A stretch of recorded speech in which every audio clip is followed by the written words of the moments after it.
ศีลธรรมนำสุขทุกสมัยเราเป็นไทยเพราะมีธรรมประจำชาติหากไร้ศีลสิ้นธรรมต่ำอำนาจประเทศชาติจะอยู่ได้อย่างไรกันขอกราบคำว่าธรรมสวัสดีกับบรรดาท่านผู้ฟังแล้วก็ท่านผู้ชมทุกท่านที่กำลังติดตามช่องธรรมะเป็นทีมและสถานีวิทยุ FM คลื่น 104.50 เมกะเฮิรตซ์วัดฝายหินอำเภอเมืองจังหวัดเชียงใหม่ซึ่งก็เป็นประจำทุกเช้าสายวันพระนะเวลาตั้งแต่ 9 นาฬิกาเป็นต้นไปจนถึงเวลา 11 นาฬิกา00 น.ก็จะได้พบกับรายการอยู่บ้านสร้างบุญตลอดพรรษาออนไลน์ไลฟ์สดทาง Facebook แล้วก็ทางช่องธรรมะเป็นทีมช่องธรรมะเป็นทีมสากลโลกพร้อมทั้งเครือข่ายสถานียุคขึ้นสีขาวซึ่งท่านผู้ฟังท่านผู้ชมก็สามารถที่จะรับชมทางเฟซทำเป็นทีมเฟซ IDTO หรือว่าจะดู YouTube ย้อนหลังแต่ท่านทั้งหลายก็อย่าลืมกดติดตามกดไลค์กดแชร์เป็นธรรมทานยิ่งแชร์ก็ยิ่งได้บุญยิ่งแชร์มากก็ได้บุญมากซึ่งโครงการอยู่บ้านสร้างบุญตลอดพรรษาออนไลน์ไลฟ์สดทาง Facebook ในระบบทีวีออนไลน์ทางช่องสตรีมทางช่องธรรมะเป็นทีมนั่นก็ทางวัดพระสิงห์วรมหาวิหารอำเภอเมืองเชียงใหม่จังหวัดเชียงใหม่ร่วมกับกรมการศาสนากระทรวงวัฒนธรรมโดยท่านเกรียงศักดิ์บุญประสิทธิ์อธิบดีกรมการศาสนาก็ให้การสนับสนุนเพื่อที่จะได้ช่วยแบ่งเบาภาระบรรดาพุทธศาสนิกชนเพราะว่าได้รับผลกระทบจากการระบาดของโควิดนะซึ่งก็หลายท่านหลายคนวิถีชีวิตนั้นวิถีชาวพุทธชาวไทยของเราก็ส่วนมากก็จะมีความคุ้นเคยกับวัดในช่วงเทศกาลเข้าพรรษาก็ทุกวันพระก็จะไปวัดกันแต่เนื่องจากสถานการณ์โควิดระบาดในประเทศไทยของเราแล้วก็ทั่วโลกก็ต้องมีการปรับวิถีชีวิตเพื่อให้เข้ากับสถานการณ์ในปัจจุบันซึ่งโดยเฉพาะนอกจากที่จะมีวัดพระสิงห์วรมหาวิหารอำเภอเมืองจังหวัดเชียงใหม่แล้ววัดที่ร่วมกิจกรรมอยู่บ้านสร้างบุญตลอดพรรษาออนไลน์ภายใต้โครงการจัดกิจกรรมส่งเสริมพระพุทธศาสนาเนื่องเทศกาลวันอาสาฬหบูชาแล้วก็วันเข้าพรรษาประจำปีพุทธศักราช 2564 ซึ่งก็ทางส่วนกลางก็มีวัดมหาธาตุยุวราชรังสิตกรุงเทพมหานครส่วนภาคเหนือของเรานั้นก็มีวัดพระสิงห์วรมหาวิหารจังหวัดเชียงใหม่วัดพระธาตุศรีจอมทองจังหวัดเชียงใหม่วัดพระธาตุช่อแฮจังหวัดแพร่แล้วก็วัดบ่อแต้อำเภอวังทรายพูนจังหวัดพิจิตรนี่ก็เป็นภาคเหนือของเราส่วนภาคตะวันออกก็มีวัดวังสมบูรณ์อำเภอวังสมบูรณ์จังหวัดสระแก้วภาคตะวันออกเฉียงเหนือก็มีวัดหนองไม้ไผ่ตำบลหนองบุญมากจังหวัดนครราชสีมาวัดอัมพวันสุทธาวาสจังหวัดสกลนครวัดป่าอุ่นจานอำเภอประจักษ์ศิลปาคมจังหวัดอุดรราชธานีจังหวัดอุดรธานีแล้วก็วัดดอนชีอำเภอเมืองจังหวัดอุบลราชธานีวัดหนองเป็ดอำเภอตาลสุ่มจังหวัดอุบลราชธานีนี่ก็เป็นวัดที่เข้าร่วมโครงการทางภาคตะวันออกเฉียงเหนือ ส่วนทางภาคใต้ภาคใต้นี่ก็เป็นวัดสวนวางอำเภอคุระบุรีจังหวัดพังงาวัดหน้าพระบรมธาตุอำเภอเมืองจังหวัดนครศรีธรรมราชวัดหัวถนนอำเภอสะเดาจังหวัดสงขลาแล้วก็วัดสุนทรนิวาสอำเภอเมืองจังหวัดสุราษฎร์ธานีก็ประมาณ16วัดที่เข้าร่วมโครงการจัดกิจกรรมอยู่บ้านสร้างบุญตลอดพรรษาออนไลน์ภายใต้โครงการจัดกิจกรรมส่งเสริมพระพุทธศาสนาเนื่องเทศกาลวันอาสาฬหบูชาแล้วก็วันเข้าพรรษาประจำปีพุทธศักราช 2564 ซึ่งบรรดาท่านผู้ฟังทั้งหลายอย่างวันนี้ก็เช่นเดียวกันที่ทางวัดพระสิงห์วรมหาวิหารร่วมกับกรมการศาสนากระทรวงวัฒนธรรมโดยได้รับความเมตตาจากพระเดชพระคุณหลวงพ่อพระเทพสิงหวราจารย์ดร.รองเจ้าคณะจังหวัดเชียงใหม่เจ้าอาวาสวัดพระสิงห์วรมหาวิหารก็ได้มอบหมายให้เก้ากระผมอัตมาภาพพระครูโสพลปริยัติพร้อมทั้งคณะทีมงานออนไลน์ไลฟ์สดทาง Facebook ก็ได้มาอำนวยความสะดวกซึ่งในวันนี้ก็เช่นเดียวกันก็จะมีการไหว้พระสมาทานศีลแสดงพระธรรมเทศนาแล้วก็มีการเจริญจิตภาวนาแล้วก็ร่วมกันถวายภัตตาหารเพลแล้วก็แผ่เมตตาซึ่งก็บรรดาท่านผู้ฟังท่านผู้ชมทุกท่านไม่ว่าจะอยู่ที่ประเทศไทยมุมไหนของประเทศไทยหรือว่าอยู่มุมไหนของโลกก็สามารถที่จะติดตามรับฟังรับชมได้โดยเฉพาะถ้าจะให้เป็นการแสดงพลังของพี่น้องชาวพุทธของเราก็เมื่อเข้ามาทางช่องธรรมะเป็นทีมหรือว่าติดตามทาง Facebook ก็สามารถช่วยเป็นกำลังใจโดยการกดติดตามกดไลค์กดแชร์เพื่อเป็นธรรมทานยิ่งแชร์มากก็ได้บุญมากโดยเฉพาะการแชร์การกดไลค์กด Subscribe ก็จะเป็นการให้กำลังใจกับบรรดาคณะทำงานเผยแผ่ออนไลน์ไลฟ์สดทาง Facebook เช่นเดียวกันฉะนั้นบรรดาท่านผู้ฟังทั้งหลายโดยวัดในทางพระพุทธศาสนาซึ่งถือว่าเป็นศูนย์รวมใจที่จะทำให้พี่น้องพุทธศาสนิกชนทั้งชาวไทยและก็ต่างประเทศที่นับถือพระพุทธศาสนาก็สามารถที่จะใช้เป็นสถานที่ในการประกอบคุณงามความดีซึ่งโดยเฉพาะในหลักธรรมคำสอนในทางพุทธศาสนาของเราก็คือการที่จะให้พวกเราสามารถที่จะแยกแยะอะไรทุกสิ่งทุกอย่างในการดำเนินชีวิตด้วยหลักการมีเหตุมีผลรู้ดีก็ทำดีรู้ชั่วก็เว้นชั่วฉะนั้นพวกเราไม่ต้องเกรงใจใครในการทำคุณงามความดีโดยเฉพาะในการแสดงพลังของพี่น้องชาวพุทธของเราเมื่อเราจะต้องช่วยกันส่งเสริมเพราะว่ากิจการงานต่างๆที่พระคุณเจ้าหรือว่าคณะสงฆ์ไทยเราได้ทำก็เพื่อความสุขของคนหมู่มากฉะนั้นพวกเราไม่ต้องไปเหนียมอายหรือว่าไปเกรงใจใครเพราะพวกเราทำตามหน้าที่ของชาวพุทธของเราเพราะว่าพระพุทธศาสนาแปลว่าศาสนาแห่งผู้รู้ผู้ตื่น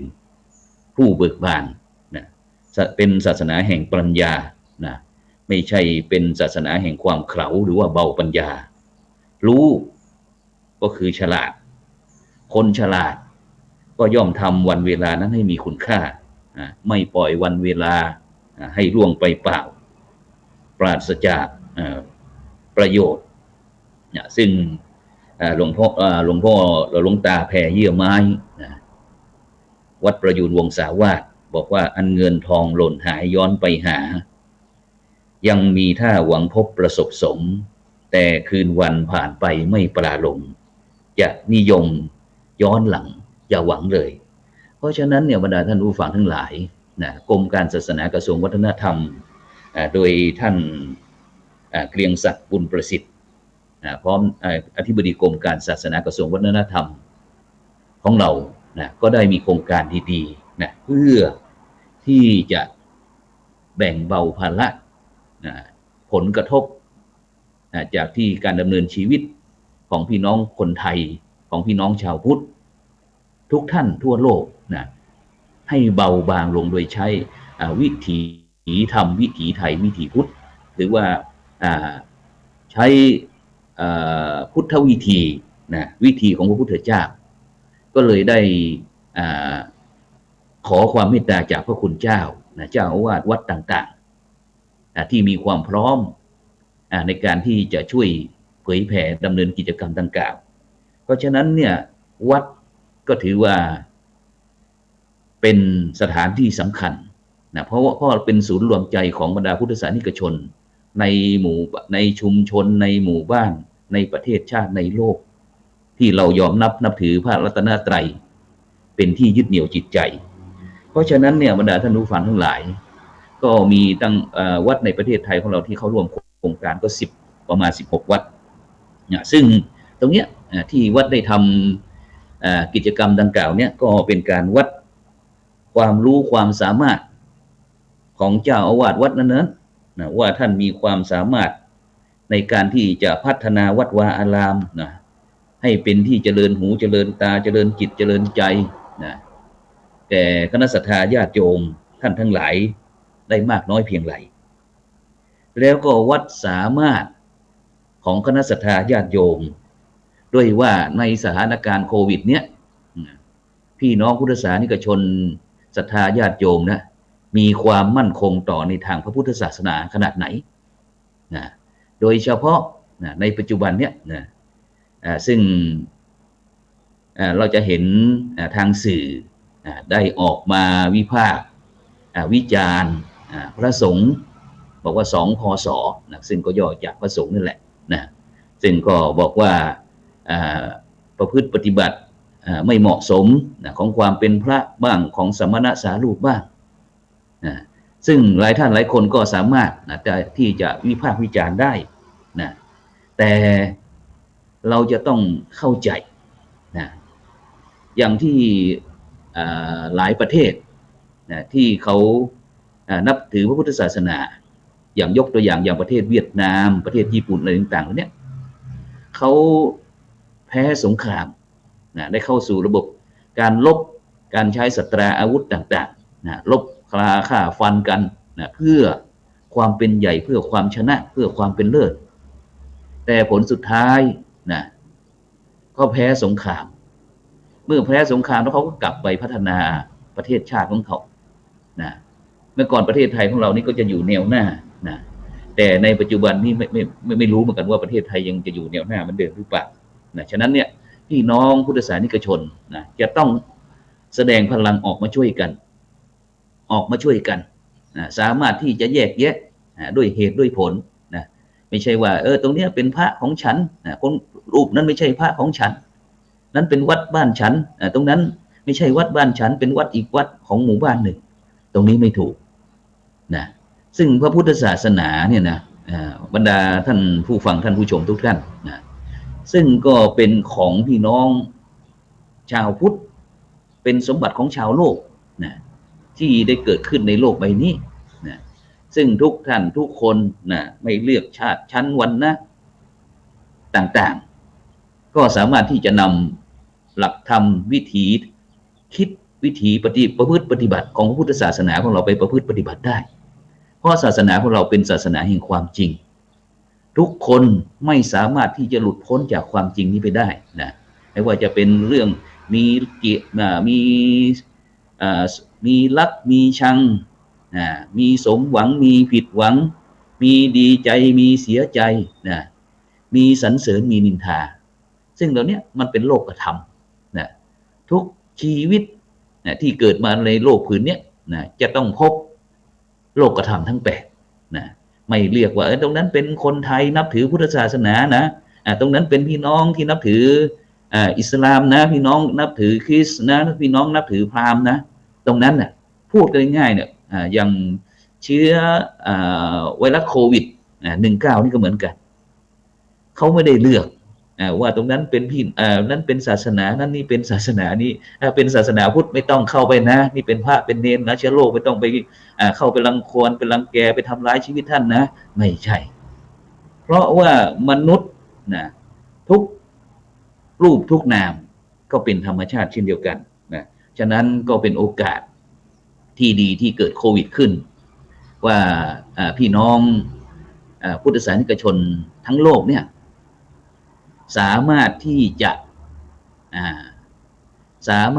ะต่อสู้ในการดำเนินชีวิตนำหลักธรรมคำสอนในทางพระพุทธศาสนาเนี่ย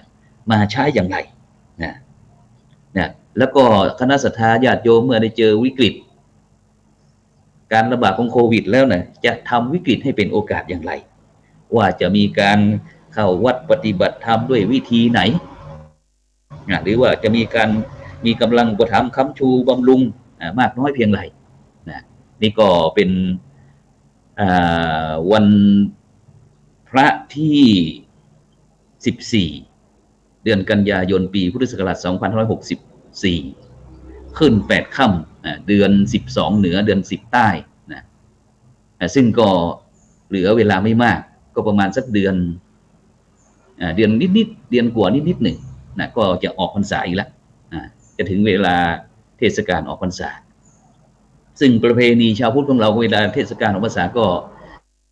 อาจจะมีงานประเพณีต่างๆโดยเฉพาะนะที่จะได้ประพฤติปฏิบัติตามหลักในทางพุทธศาสนาของเราก็คือพุทธบัญญัตินะที่องค์พระสัมมาสัมพุทธเจ้าได้บัญญัติไว้ก็คือเรื่องกฐินนะกฐินนะหลายท่านหลายคนก็อาจจะคิดว่ากฐินนี่ก็หมายถึงต้นกฐินที่เรากับเอาเป็นผักเคียงหรือว่าเอามาจิ้มกับน้ำพริกหรือเปล่า ไม่ใช่ แต่กฐินเป็นไม้สะดึงอะไรเนี่ยที่ใช้สำหรับขึงผ้าซึ่งสมัยเมื่อครั้งพุทธกาลนั้นมีผ้าไตรจีวรอะไรต่างๆอย่างเหมือนเป็นไตรแบบที่พวกเราได้ถวายในปัจจุบันพระสงฆ์องค์เจ้าในสมัยครั้งพุทธกาลนั้นจะกว่าจะมีผ้าจีวรสักผืนหนึ่งสบงสักผืนหนึ่งก็จะต้องไปหาตามกองขยะกองหยักเยื่ออะไรต่างๆที่เขาเอาไปห่อศพบ้างที่เขาไม่ใช้เอาไปทิ้งบ้าง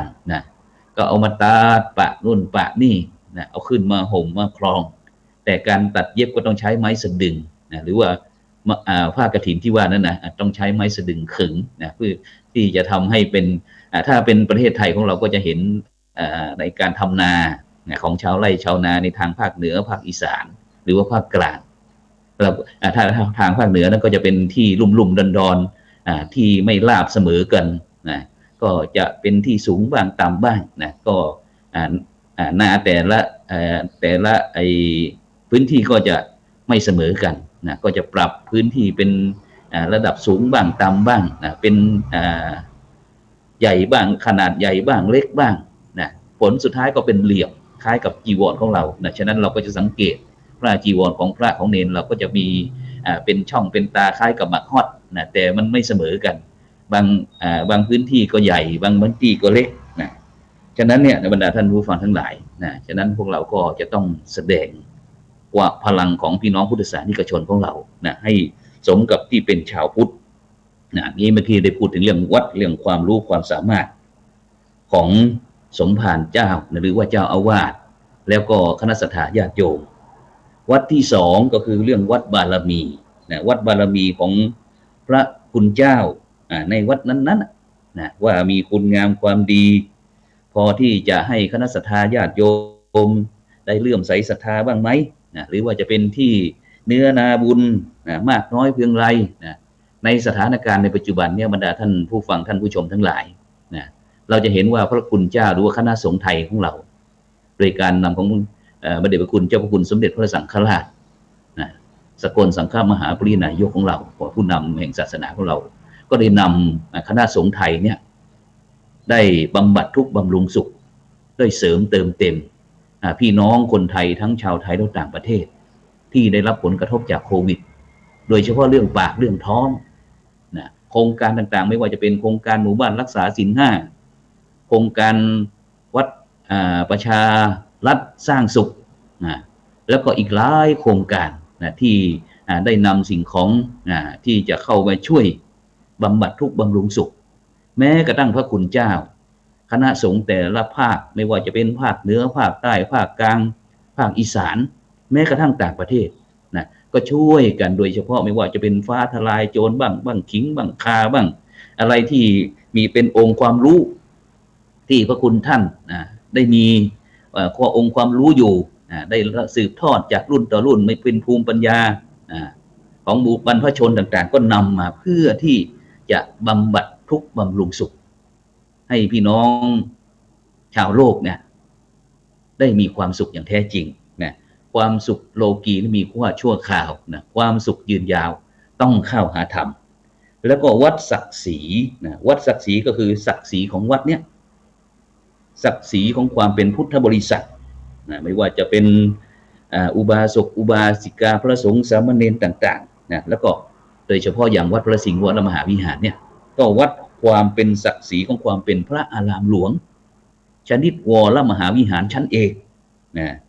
แล้วก็วัดอื่นๆเนี่ยเขาพากันเข้าวัดเข้าวาจนล้นหลามเนื่องในแม้จะกระทั่งจะได้รับผลกระทบจากโควิดแล้วก็มีขั้นมาตรการในการกลั่นกรองในการวัดอุณหภูมิบ้างในการรักษาระยะห่างบ้างใช้แมสแล้วก็ปฏิบัติตามกระทรวงสาธารณสุขแต่ถ้าเป็นวัดเราเนี่ยเหงาเสียเหลือเกินไม่มีทั้งพี่น้องพุทธศาสนิกชนทั้งชาวไทยต่างประเทศเข้ามาวัดมาวาดเนี่ยก็แสดงว่าวัดเราเนี่ยไม่มีศักดิ์ศรีสู้วัดอื่นเขาไม่ได้ชนิดเป็นต้นแล้วอีกวัดหนึ่งก็คือวัดศักดิ์สิทธิ์วัดเป็นปูชนียสถานหรือว่ามีสิ่งศักดิ์สิทธิ์ใดๆเป็นแรงดึงดูดใจเราบ้างอย่างที่วัดพระสิงห์วรมหาวิหารนี่ก็จะมีพระพุทธสิหิงค์หรือว่าพระสิงห์ที่เป็นศูนย์รวมใจของพี่น้องเมืองเชียงใหม่หรือว่าทางล้านนาของเราซึ่งก็ทุกท่านเมื่อมาเชียงใหม่แล้วก็จะมาที่วัดพระสิงห์เพื่อที่จะมากราบสักการะบูชาซึ่งวัดพระสิงห์วรมหาวิหารนี่จะเป็นสถานที่เป็นวัดที่สร้างมานานตั้งแต่ปี 1888 สมัยพระเจ้าผายูได้นำอัฐิหรือว่ากระดูกของพระเจ้าคำฟูพระบิดาจากเมืองเชียงแสนได้นำมาบรรจุที่วัดแห่งนี้ซึ่งวัดแห่งนี้ก็จะมีตลาดอยู่หน้าวัดก่อนก็เรียกว่าวัดลีเชียงวัดลีเชียงนี่คือวัดตลาดลีเป็นวัดตลาดเชียงก็เป็นเมืองวัดเมืองในเมืองตลาดตลาดในเมืองซึ่งก็ถ้าบรรดาท่านผู้ฟังท่านผู้ชมได้มีโอกาสเดินทางเข้ามาเมืองเชียงใหม่ก็อย่าลืมแวะเข้ามากราบสักการะพระพุทธสิหิงค์พระผู้บันของเมืองเชียงใหม่ของเราซึ่งในช่วงเทศกาลมหาสงกรานต์หรือว่าปีใหม่เมืองก็จะมีการอัญเชิญพระพุทธรูปศักดิ์สิทธิ์ในเมืองเชียงใหม่ต่างๆได้ออกแห่ตามถนนหนทางให้พี่น้องทั้งชาวไทยแล้วก็ต่างประเทศได้ร่วมกันส่งน้ำเพื่อความเป็นสิริมงคลฉะนั้น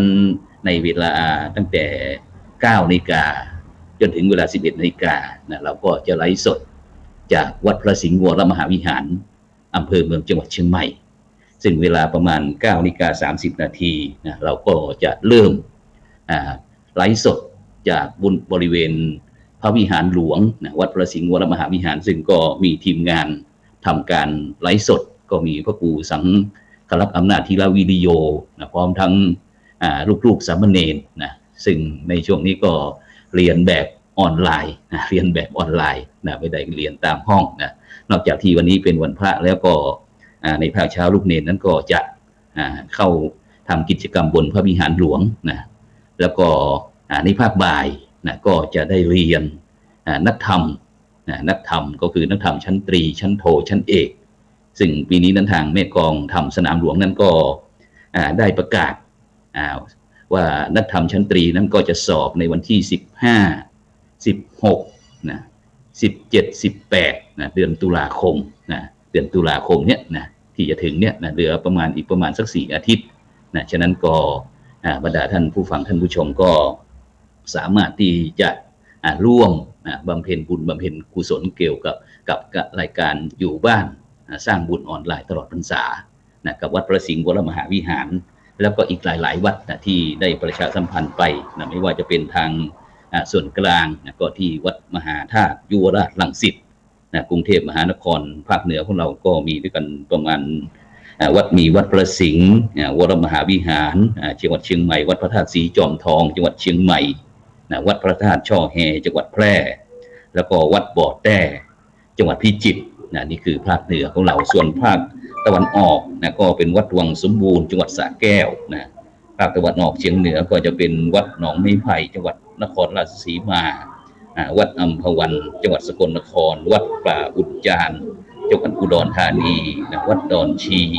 จังหวัดอุบลราชธานีวัดหนองเป็ดจังหวัดอุบลราชธานีแล้วก็ภาคใต้นะพี่น้องทางภาคใต้ก็สามารถที่จะเข้าร่วมทางซูมมิทติ้งนะซึ่งการออนไลน์ไลฟ์สดของเราก็จะมี2ระบบก็คือระบบสตรีมยาเป็นทีวีออนไลน์แบบที่ทางช่องธรรมะเป็นทีมนะแล้วก็จะมีแบบระบบซูมมิทติ้งนะซึ่งทางอีก14-15 วัดก็จะใช้อย่างนั้นนะใช้ระบบซูมส่วนวัดพระสิงห์วรมหาวิหารของเราก็จะใช้ระบบสตรีมยานะแล้วก็ไลฟ์สดทาง Facebook นะพร้อมทั้ง YouTube ด้วยนะฉะนั้นบรรดาท่านผู้ฟังก็เข้ามาในช่องธรรมะเป็นทีมหรือว่าติดตามทาง Facebook นะไลฟ์สดอยู่ก็สามารถที่จะกดติดตามกดไลค์กดแชร์นะถ้าโดยเฉพาะ YouTube ก็กดติดตามนะเพื่อรายการทำบุญอยู่บ้านสร้างบุญตลอดพรรษาออนไลน์นะมีคลิปรายการใหม่ๆนะก็จะแจ้งเตือนบรรดาท่านผู้ฟังท่านผู้ชมทันทีเราก็สามารถที่จะติดตามรับฟังและชมได้นะฉะนั้นก็อีกสักครู่หนึ่งนะถ้าบนพระวิหารพร้อมเราก็จะได้ตัดการไลฟ์สดไปที่พระวิหารหลวงต่อไปฉะนั้นในขณะนี้บรรดาท่านผู้ฟังท่านผู้ชมก็กำลังติดตามรายการอยู่บ้านสร้างบุญตลอดพรรษาออนไลน์ไลฟ์สดทาง Facebook แล้วก็ช่องธรรมะเป็นทีมสามารถติดตามทางเฟซธรรมะเป็นทีม Channel ธรรมะเป็นทีมสากลโลกนะแล้วก็ทาง YouTube แล้วก็ทางสถานีวิทยุ FM คลื่น 104.50 เมกะเฮิรตซ์นะซึ่งตั้งอยู่ที่วัดฝายหินตำบลสุเทพอำเภอเมืองจังหวัดเชียงใหม่นะซึ่งท่านผู้ฟังทั้งหลายก็อย่าลืมนะร่วมกันแสดงเป็นพลังของพี่น้องชาวพุทธนะถ้าติดตามรายการแล้วก็อย่าลืมนะช่วยกดติดตามกดไลค์กดแชร์เพื่อให้กำลังใจกับทีมงานนะเพราะว่าแชร์ไปมากเท่าไหร่ก็ยิ่งได้บุญมากเท่านั้นนะฉะนั้นเราจะต้องแสดงออกนะแสดงออกเพียงเปลี่ยนความคิดชีวิตก็เปลี่ยนนะฉะนั้นพวกเราจะในยุค 2564 ในยุค 5G นะพี่น้องคนไทยเราก็ต้องเปลี่ยนวิถีชีวิตเปลี่ยนวิถีคิดนะอย่างที่เรากำลังประสบอยู่เนี่ยนะว่าในสถานการณ์โควิดที่เราได้รับผลกระทบนะซึ่งจากจะให้ประเทศไทยเราย้อนกลับไปเมื่อ50 ปีหรือว่า100 ปีก็ไม่สามารถที่จะทำได้แต่เราก็ไม่ลืมของเก่าแต่เราก็ไม่เมาของใหม่จนเกินไปนะเรามาประยุกต์ใช้ในยุคของเราให้เราได้รับประโยชน์จากการเกิดมาในครั้งเนี้ยได้ใช้ให้เป็นประโยชน์อย่างคุ้มค่านะฉะนั้นก็ในโอกาสนี้ทางบนพระวิหารหลวงก็คงจะพร้อมนะเราก็จะได้ตัดเสียงไปที่ทางคณะทีมงานมหาวิหารและท่านตาม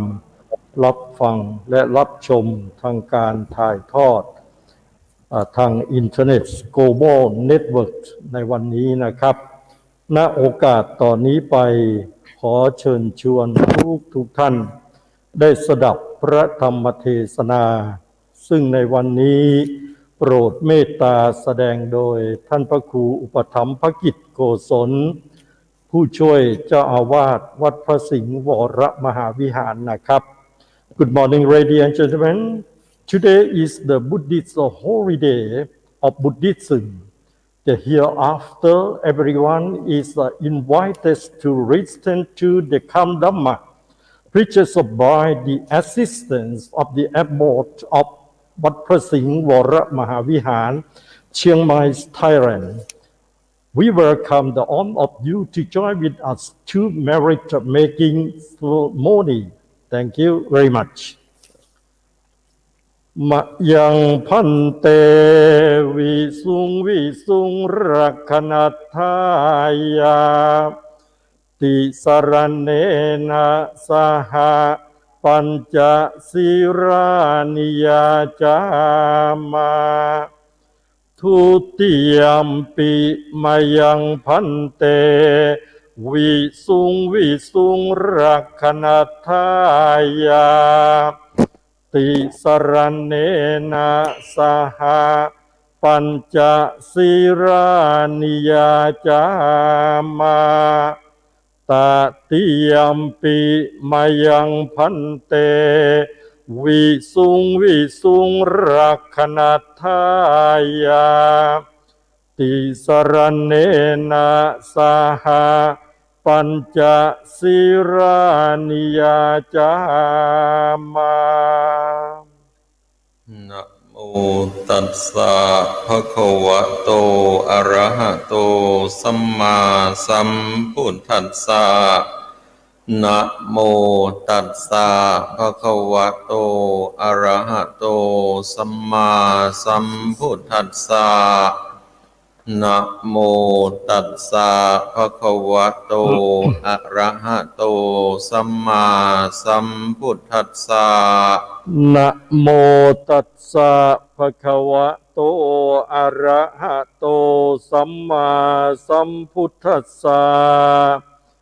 นะโมตัสสะภะคะวะโตอะระหะโตสัมมาสัมพุทธัสสะนะโมตัสสะภะคะวะโตอะระหะโตสัมมาสัมพุทธัสสะธังสรณังคัจฉามิพุทธังสรณังคัจฉามิธัมมังสรณังคัจฉามิธัมมังสรณังคัจฉามิสังฆังสรณังคัจฉามิสังฆังสรณังคัจฉามิทุติยัมปิพุทธังสรณังคัจฉามิทุติยัมปิพุทธังสรณังคัจฉามิทุติยัมปิธัมมังสรณังคัจฉามิทุติยัมปิธัมมังสรณังคัจฉามิทุติยัมปิสังฆังสรณังคัจฉามิทุติยัมปิสังฆังสรณังคัจฉามิตติยัมปิพุทธังสรณังคัจฉามิตติยัมปิพุทธังสรณังคัจฉามิตติยัมปิธัมมังสรณังคัจฉามิตติยัมปิธัมมังสรณังคัจฉามิตติยัมปิสังฆังสรณังคัจฉามิตติยัมปิสังฆังสรณังคัจฉามิปานาติปาตาเวระมณีสิกขาปะทังสมาธิยามิปานาติปาตาเวระมณีสิกขา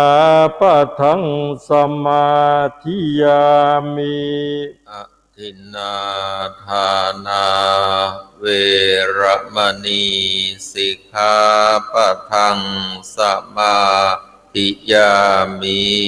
อทินนาทานาเว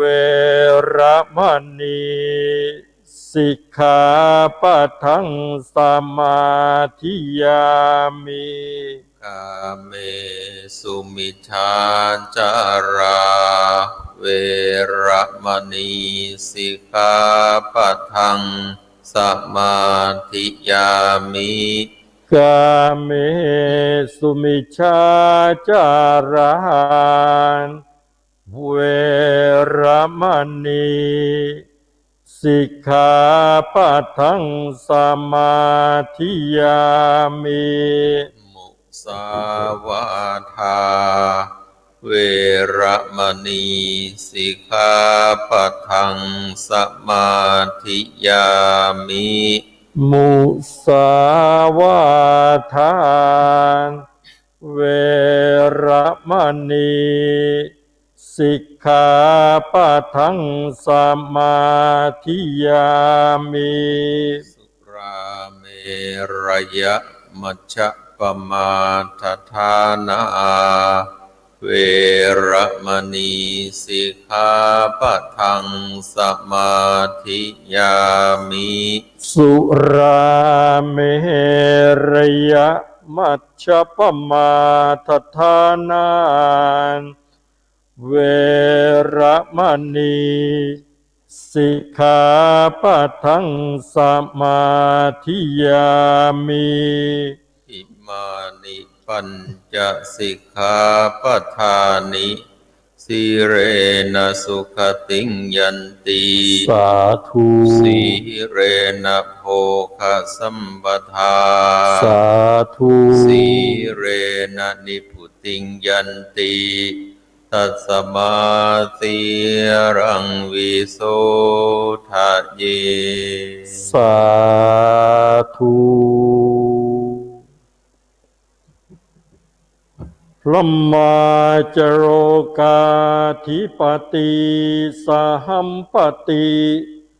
กัลอัญชรีอันทิวรังยาจธาสันติทะสัตตาปรชคชาติกาเทเสตุธัมมังอนุกัมปิมังปะชัง ขอถวายความเคารพพระเดชพระคุณหลวงพ่อพระเทพสิงหวราจารย์ดอกเตอร์เจ้าอาวาสแห่งวัดพระสิงห์วรมหาวิหารรองเจ้าคณะจังหวัดเชียงใหม่ที่เคารพกล่าวขอโอกาสกับพระสงฆ์พระมหาเถรานุเถระแสดงพระธรรมเทศนาในขันติกถาฉลองศรัทธาในวันธรรมสวนะวันพระขึ้น8 ค่ำเดือน12เหนือเดือน10ใต้แก่ศรัทธาสาธุชนผู้ใคร่ในการสดับตรับฟังพระธรรมเทศนาหากกล่าวแสดงพระธรรมเทศนาไปมิได้ต้องตามโวหารอธิบายในพระธรรมเทศนาณบทใดบทหนึ่งก็ดีขอเมตตาคุณกรุณาคุณขันติคุณกรุณาโปรดอภัยแก่กล้าวผู้มีสติปัญญาอันน้อยขอถวายความเคารพนะโมตัสสะภะคะวะโตอะระหะโตสัมมาสัมพุทธัสสะนะโมตัสสะภะคะวะโตอะระหะโตสัมมาสัมพุทธัสสะนะโมตัสสะภะคะวะโตอะระหะโตสัมมาสัมพุทธัสสะ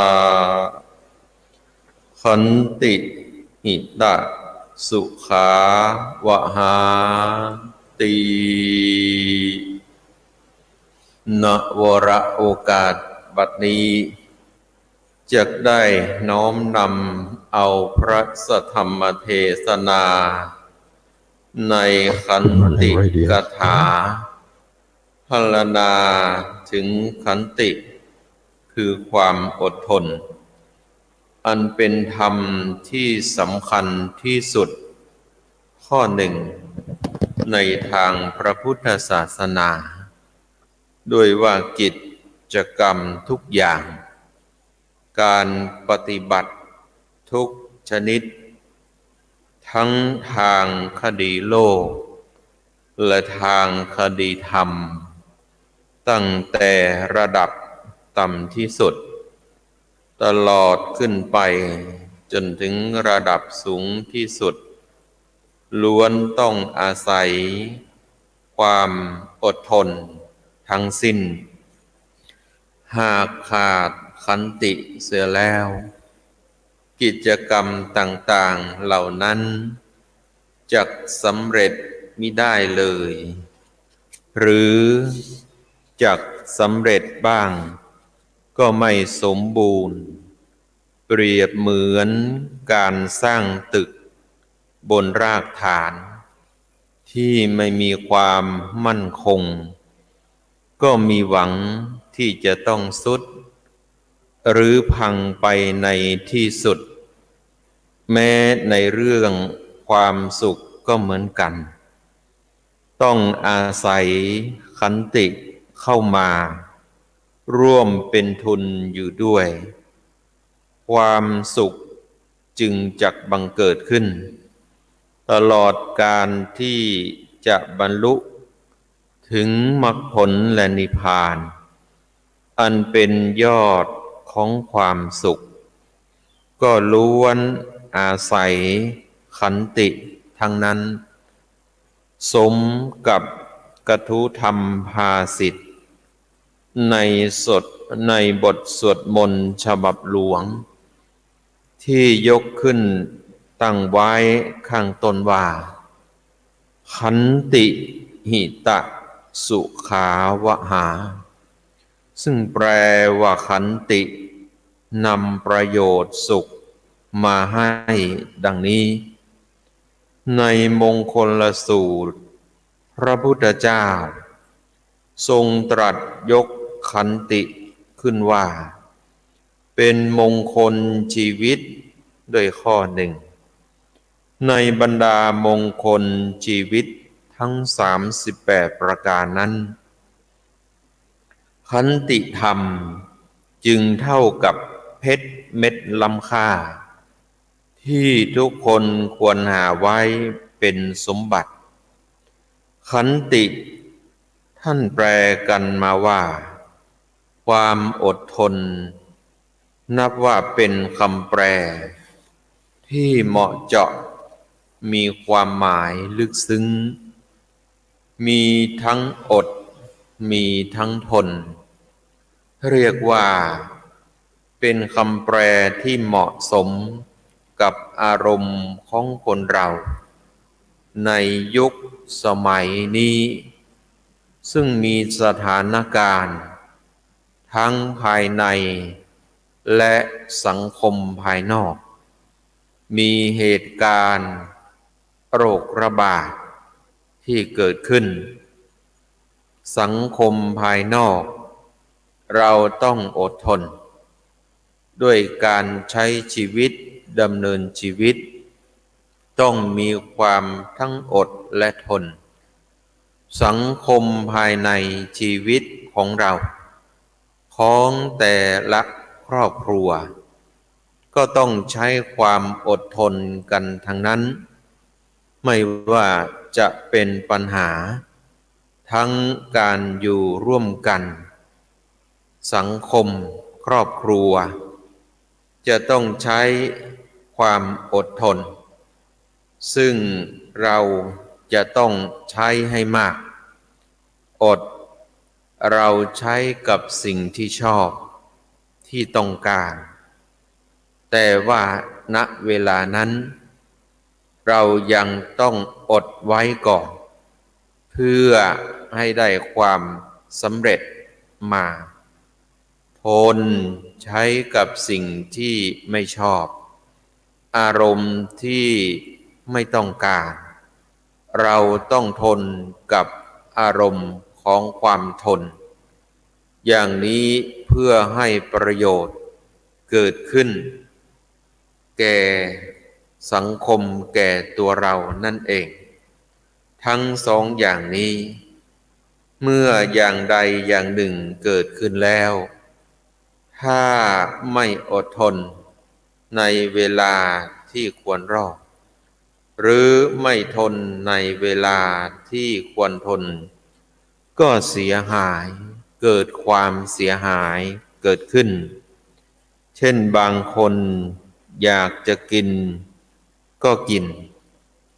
อยากจะซื้อก็ซื้อ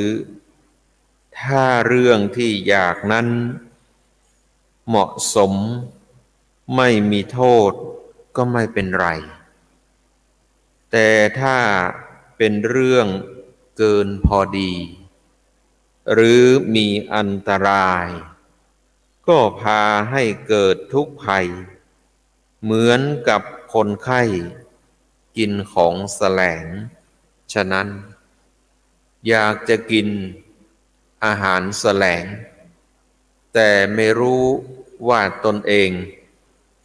กินเข้าไปแล้วจะเกิดเหตุแห่งความรุนแรงของโรคทำให้ร่างกายทุรนทุรายเกิดพิษเกิดความไม่ปกติในร่างกายอย่างนี้เป็นต้นถ้าอดไม่ได้กินไปก็มีแต่โทษแต่ฉันใช้ความอดกำกับไม่กินก็ไม่เกิดโทษนั่นเองอันหนึ่งเมื่อคราวทนถึงคราวทนถ้าไม่ทนก็เสียเช่นไม่ทนต่อลมฟ้าอากาศความเกียจคร้านการทำงานถ้าไม่ทนต่อคำนินทาว่าร้ายก็ให้เกิดการวิวาทะทะเลาะเบาะแว้งฆ่ากันเรื่องก็เลยลุกลามไปกันใหญ่ดังเราเห็นตามข่าวทีวีหนังสือพิมพ์ต่างๆคนที่เสียคนก็เพราะขาดความอดทนอดกลั้นสิ่งเหล่านี้แหละเป็นส่วนมากด้วยเหตุนี้จึงเห็นได้ว่าธรรมะข้อนี้มีความสำคัญจริงๆซึ่งผู้หวังความเจริญความก้าวหน้าไม่ควรมองข้ามไปเสียควรพึงเพิ่มพูนทั้งความอดและความทนเริ่มต้นด้วยความอดใจโดยไม่ปล่อยให้เป็นทาสของความอยากเพราะเครื่องยั่วยวนใจนั้นมีเข้ามาทางตาก็ดีทางหูก็ดีทางจมูกก็ดีทางปากก็ดีซึ่งล้วนแล้วอาศัยรูปบ้างเสียงบ้างกลิ่นบ้างรสบ้างยิ่งในถิ่นที่เจริญมากสิ่งที่ยั่วยวนใจก็มีมากเป็นเหมือนเงาตามตัวถ้าหากไม่คอยยับยั้งชั่งใจเอาไว้แล้วย่อมพาให้เสียหายได้เช่นนักเรียนบางคนหลงระเริงรักในวัยเรียนก็เรียนไม่สำเร็จอย่างที่เราเห็นตามข่าวหน้าหนังสือพิมพ์ไม่กี่วันมานี้ซึ่งเด็กได้หายไปเป็นเด็กนักเรียนอายุเพียง14-15 ปีกำลังวัยเรียนเป็นผู้หญิง หนีหายออกจากบ้านไปพ่อแม่ผู้ปกครองตามหาแจ้งความในที่สุดก็หนีไปอยู่กับเพื่อนซึ่งเป็นผู้ชายนี่ก็เพราะยับยั้งใจไม่ทำหน้าที่ของตนเสียก่อนจึงทำให้เกิดเป็นเรื่องเป็นราวความเสียหายเกิดขึ้นทำให้พ่อแม่ต้องเสียอกเสียใจเรื่องของความอดทนนั้นถ้าเราพิจารณาดีๆเป็นเรื่องที่มีความสำคัญแก่ชีวิตทุกวัยทุกท่านอาหารก็เหมือนกันอย่างที่ได้กล่าวเอาไปถ้าเราไม่อดใจไว้ก็ทำให้เกิดความเสียหายเช่นอยากกินของดีๆแพงๆแต่ว่าเงินทองก็ดีไม่พอไม่ใช้จ่ายยิ่งภาวะเศรษฐกิจปัจจุบันนี้ต้องรัดเข็มขัด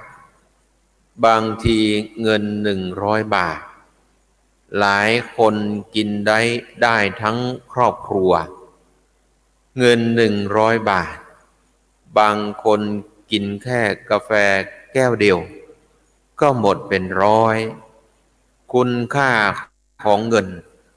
มันอยู่ที่เราใช้นั่นเอง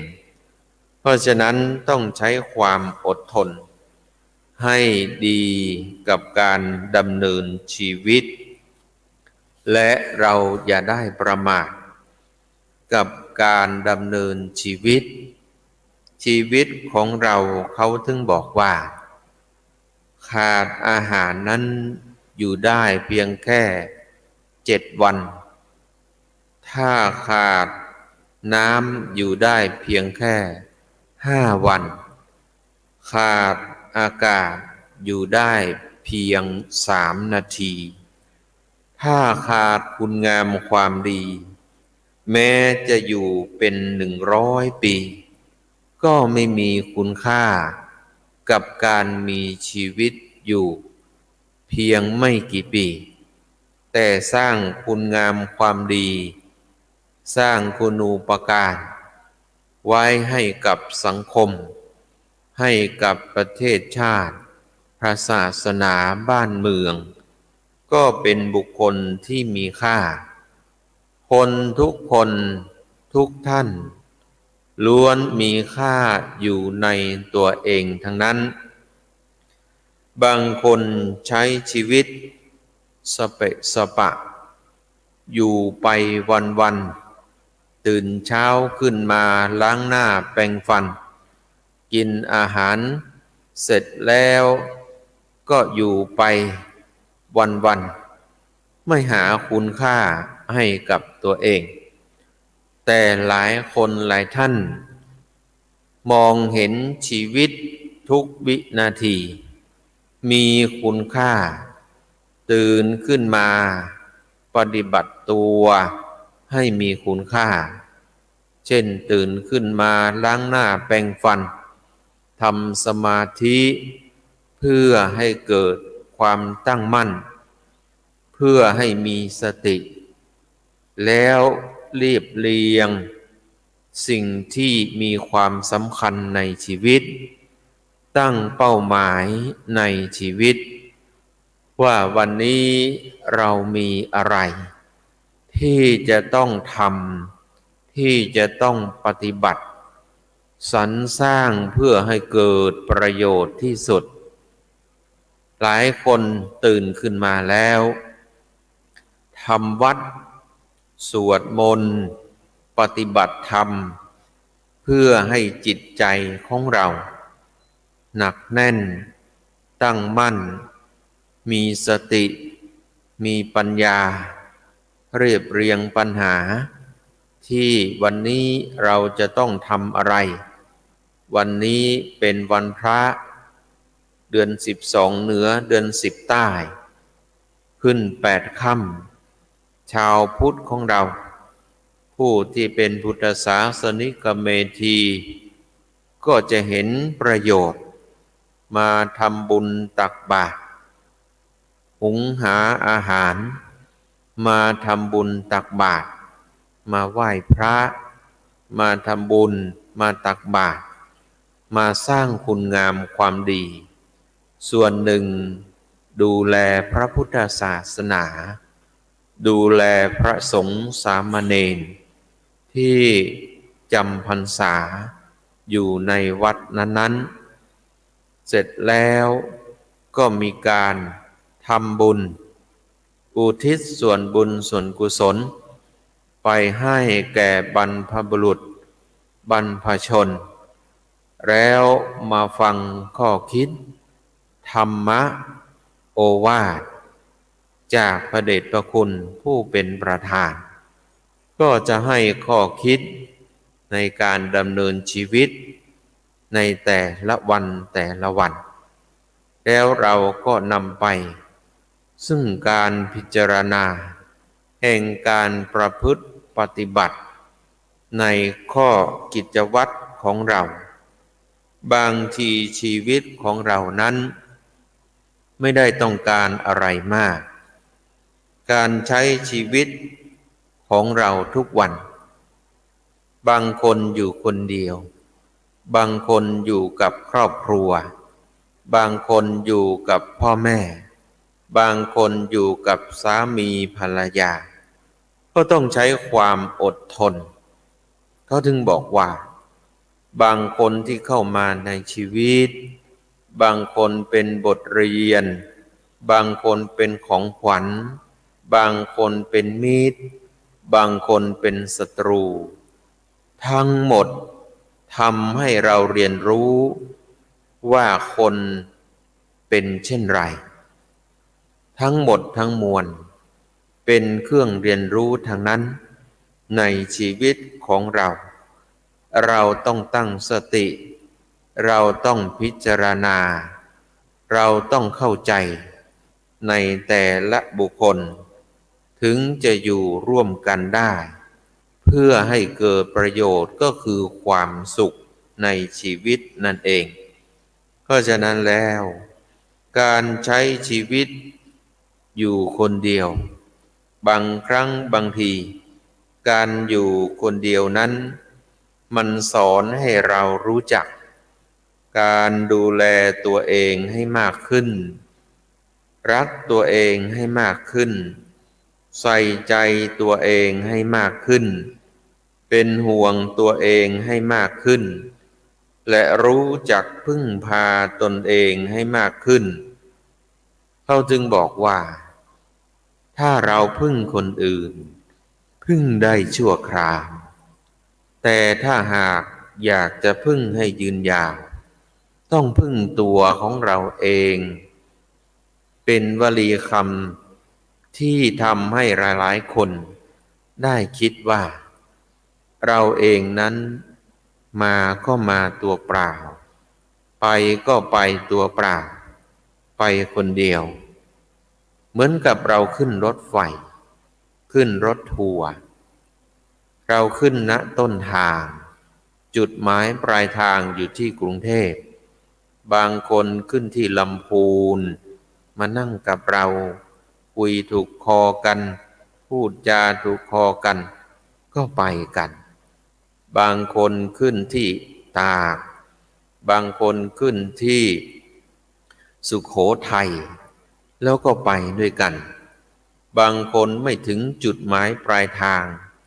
ลงแล้วยังไม่ถึงกรุงเทพลงไปแล้วในที่สุดก็เหลือคนที่ร่วมเดินทางกับเราไปสู่จุดหมายปลายทางไม่กี่คนเพราะฉะนั้นแล้วเราจะพึ่งคนอื่นก็ยากยิ่งศรัทธาญาติโยมเราต้องพึ่งตัวของเราเองพึ่งอะไรพึ่งสติให้มีความระลึกนึกได้รู้จักผิดชอบชั่วดีโดยมีปัญญาเป็นเครื่องพิจารณาผิดชั่วตัวก็รู้ แล้วยังทำอยู่เพื่ออะไร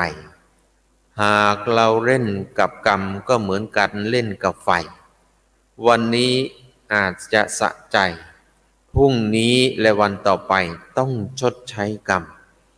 การกระทำของเรานี่แหละเราต้องเชื่อเราเป็นชาวพุทธสำคัญที่สุดคือความเชื่อถ้าหากเราไม่เชื่อเรื่องของบาปของบุญของการกระทำแล้วเราก็ไม่ใช่พุทธทั้งเวียนว่ายตายเกิดนั้นก็ไม่ได้หยุดในที่สุดต้องรับผลเรื่องของการกระทำการกระทำมีทั้งกรรมดีและกรรมชั่วสิ่งที่เราจะต้องสั่งสมไว้นั้นก็คือกรรมดีทำไมถึงต้องบอกว่าต้องสั่งสมกรรมดีเพราะกรรมดีนั้นมีผลส่งผลให้เราการกระทำต่างๆมันจะมีอยู่สองอย่างคือความถูกใจกับความถูกต้องเราต้องเลือกทำบางทีความถูกต้องแต่เราทำไปแล้วมันไม่ถูกใจต้องใช้ความอดความทนความถูกต้องกับความถูกใจให้เลือกความถูกต้องอย่าไปเลือกเฉพาะแค่ความถูกใจเมื่อเวลาผ่านไปสิ่งที่น่าภาคภูมิใจคือความถูกต้องที่เราจะภาคภูมิใจในการกระทำของเราท่านทั้งหลายวันนี้อยากจะให้สาธุชนได้พิจารณาว่าธรรมะที่จะต้องพิจารณา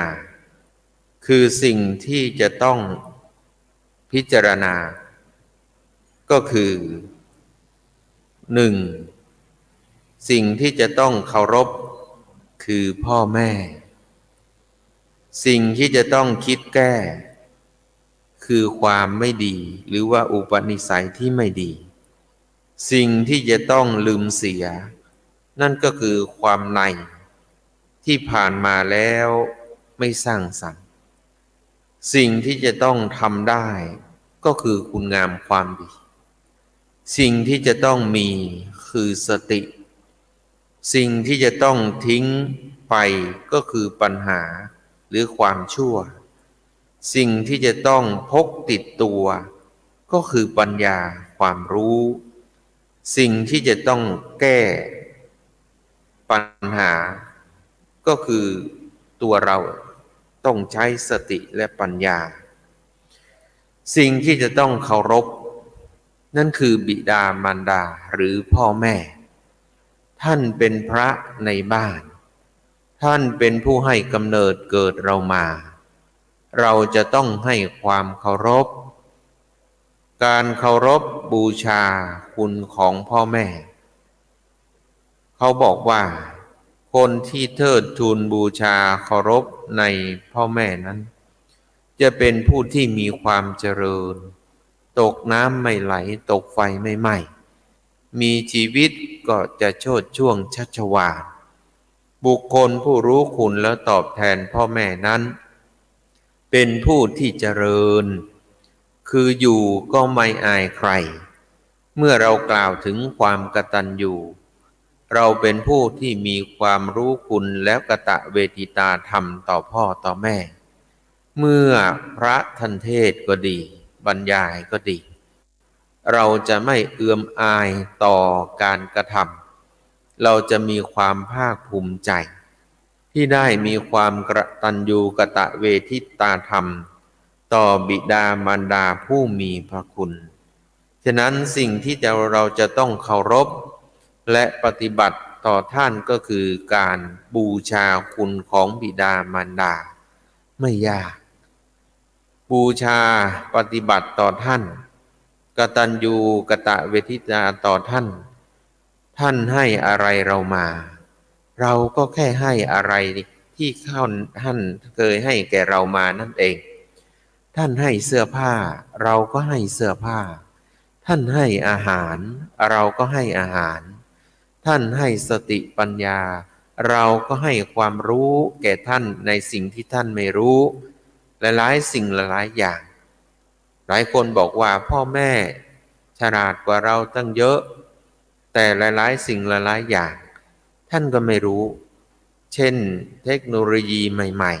ๆจะต้องทำให้ท่านเข้าใจหลายคนทำให้ผู้ที่สูงวัยคุณพ่อคุณแม่ไม่เหงา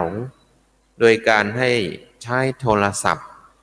ติดต่อกับเพื่อนๆในกลุ่มทางไลน์ทักทายกันได้มีการปฏิสัมพันธ์กันอย่างนี้เป็นต้นเรียกว่าให้ความสำคัญให้ความรู้แก่ท่านเรียกว่านำสิ่งใหม่ๆสู่ชีวิตท่านเรียกว่าความมีกตัญญูกตเวทิตาสิ่งที่จะต้องคิดแก้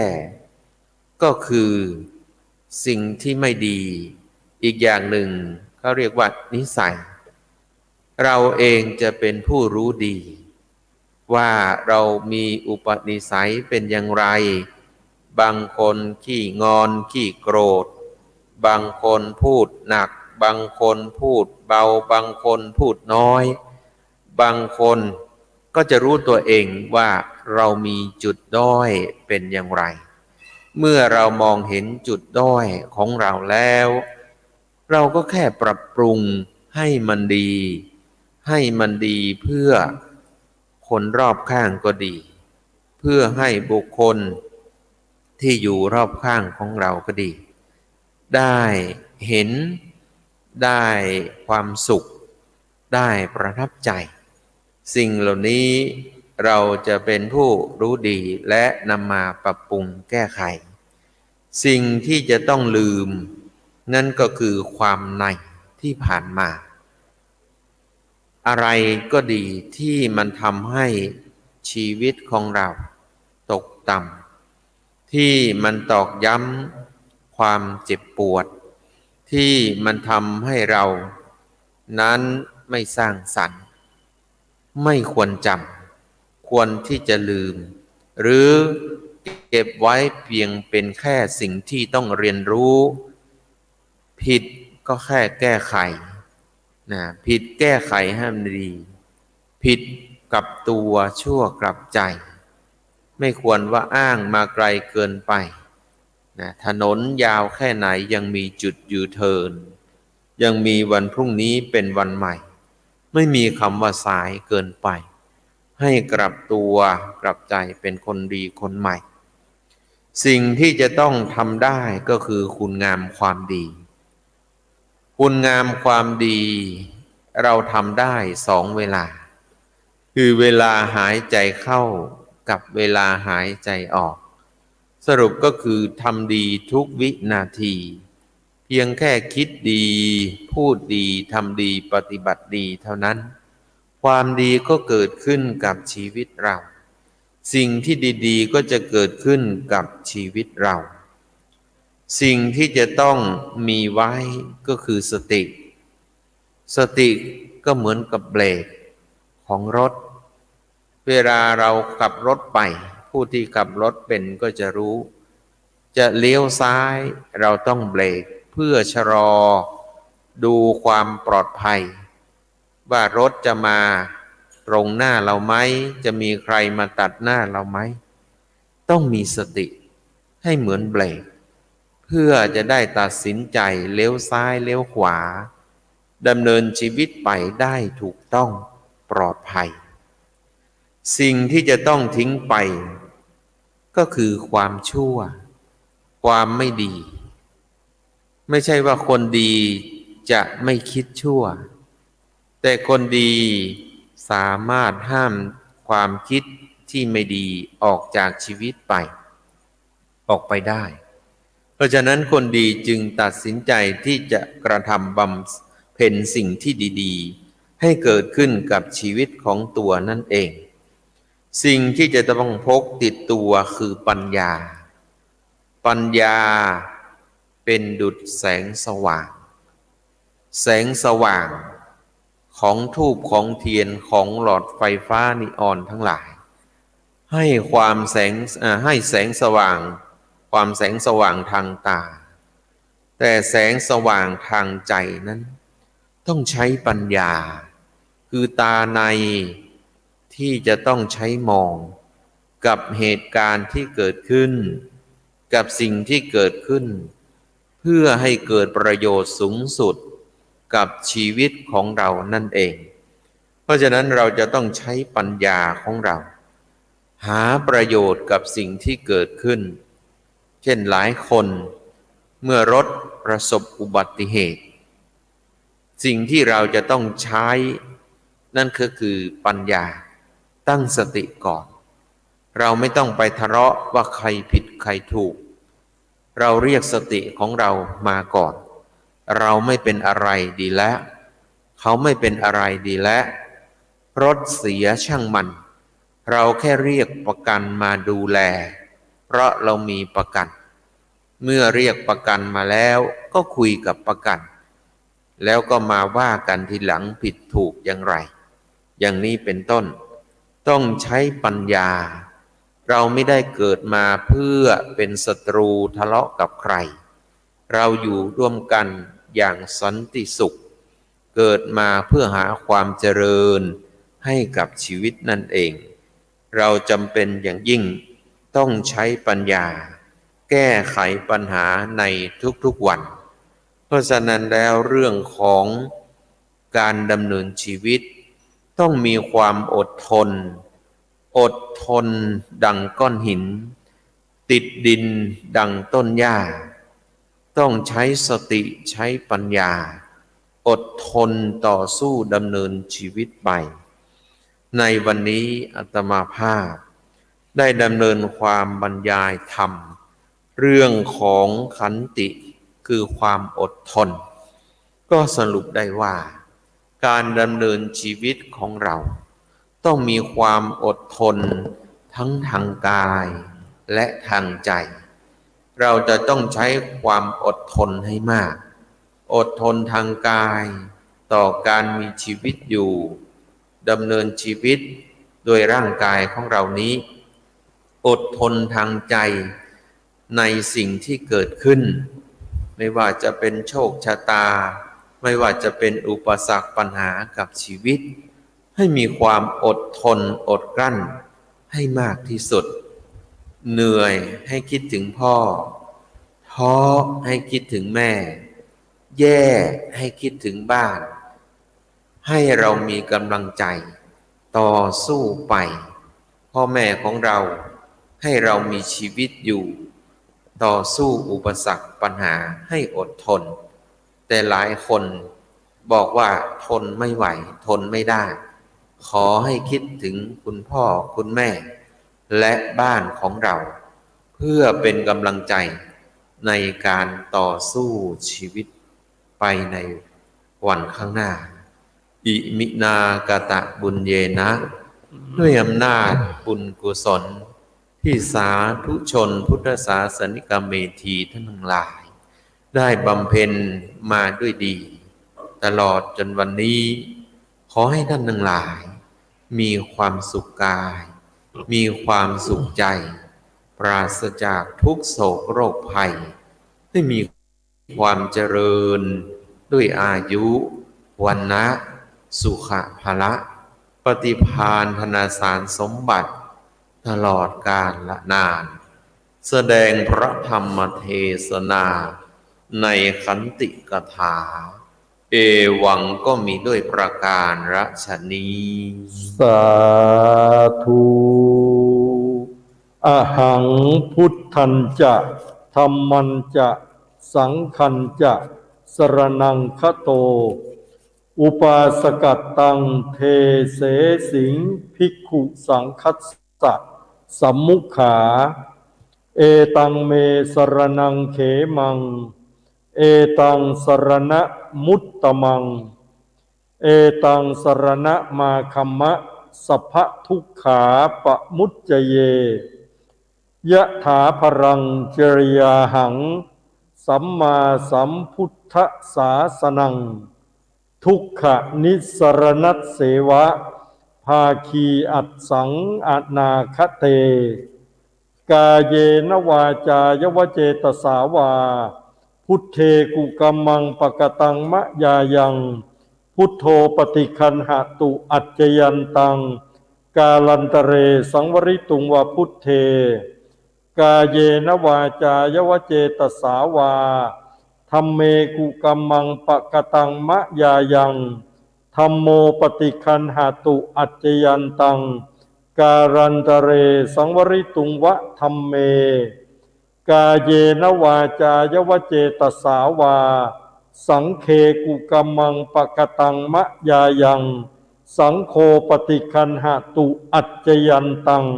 การันตเรสังวริตุงวะสังเคศรัทธาสาธุชนทุกท่านได้สดับตรับฟังพระธรรมเทศนาซึ่งโปรดเมตตาแสดงโดยท่านพระครูปฐมภกิจโกศลผู้ช่วยเจ้าอาวาสวัดพระสิงห์วรมหาวิหารจบลงเป็นที่เรียบร้อยแล้วนะครับลำดับต่อนนี้ไปจะได้ถวายจตุปัจจัยทายธรรมบูชากันเทศขอเชิญศรัทธาทุกท่านที่ได้จัดเตรียมจตุปัจจัยทายธรรมที่จะน้อมถวายบูชากันเทศได้นำออกมาถวายด้วยตัวของท่านเองเลยนะครับขอเชิญครับขอเชิญแม่ครูเป็นตัวแทนถวายปัจจัยทั้งหมดเลยนะครับที่ญาติโยมศรัทธาได้ร่วมกันบริจาคในวันนี้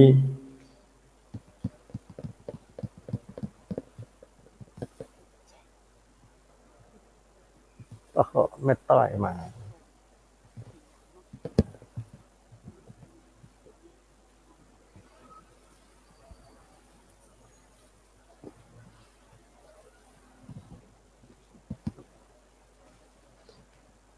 ซึ่งการแสดงพระธรรมเทศนาในวันนี้นั้นนอกจาก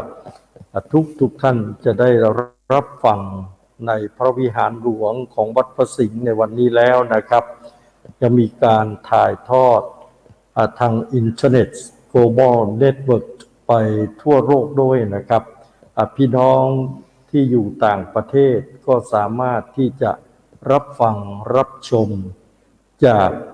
พระวิหารหลวงของวัดพระสิงห์วรมหาวิหารจังหวัดเชียงใหม่ประเทศไทยพร้อมเดียวกันนี้ด้วยเช่นเดียวกันครับ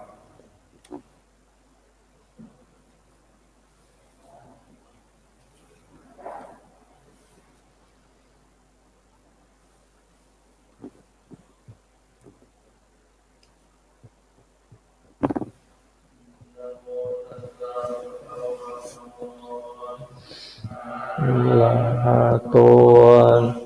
สัมมาสัมพุทธัสสะนะโมตัสสะภะคะวะโตละหะโตสัมมาสัมพุทธัสสะนะโมตัสสะภะคะวะโตละหะโตสัมมาสัมพุทธัสสะอิติปิโสภะคะวะอะระหังสัมมาสัมพุทโธ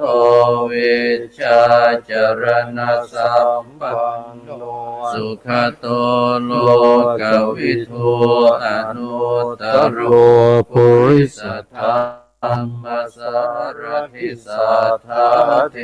วมนุสสานังพุทโธภควาติสวากขาโตภควตาธัมโมสันติภิกขุ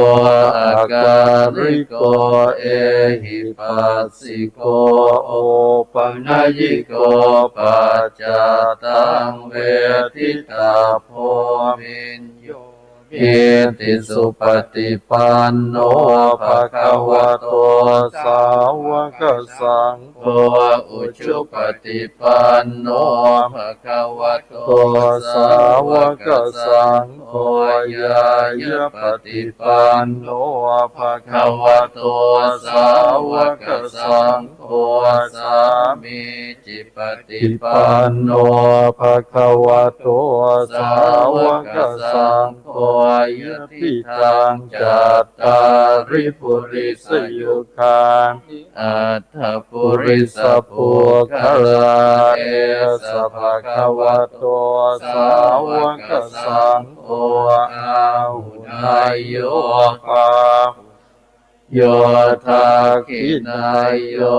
อัญชลีกรณีโยอนุตตรังปุญญาเกตังกัสสติภาหุงสหัสสมปิเนมิตสาวุทันตังเกเมฆรังอุทิตโครสเสนามารังทานาทิธรรมวิธินาจิตวามุนิโตตันเตชะสาภวตุเตชยมังคลานิมาราติเลกมพิโยติจัสสะภราติง โอรัมปนารวกัม มา มา คมทัตถยาคังกันเตสุทันตวิทินาจิตวามุนินโทตันเตชะสะภวตุเตชยมังคลานิมาราติเรง ขจวรังอติ อั อั น น ทพุตังภาวาคิจักกรรมสเน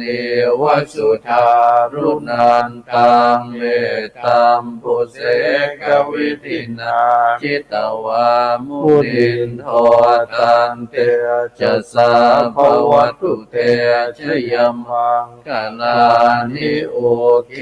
ตกาตมติหาทสุธารุนันตังภาวันติโยชนะปะทังคุริมาระวันตังเอเทพิสังกตมโนจิตวามุนินโทตันเตชะสาภวตุเตชยมังคลา นิ นิ กั ก ตวาน นกาธมุทรังอิวกาพินิยาจินจายโททวัจนังชยกายมัจเจสันเตนะโสมวิทินาจิตวามุนินโทตันเตชะสาภวตุเตชยมังคลานิสัจจังวิหายมติสัจจกวาทะเกตุงวาทาพิโรปิตมนะอติอันทโพตังปัญญาปเท ปจริโตจิตวา มุนินโทตันเตชะสาภวตุเตชยมังคลานิ นันโต โตปนันตพุชกังวิโพธังมหิติง โตเท นาเถระพุชเกนะธรรมาปยันโตเอโตปเทสวิทินาชิตวามุนินโทตันเตชะสะภวตุเต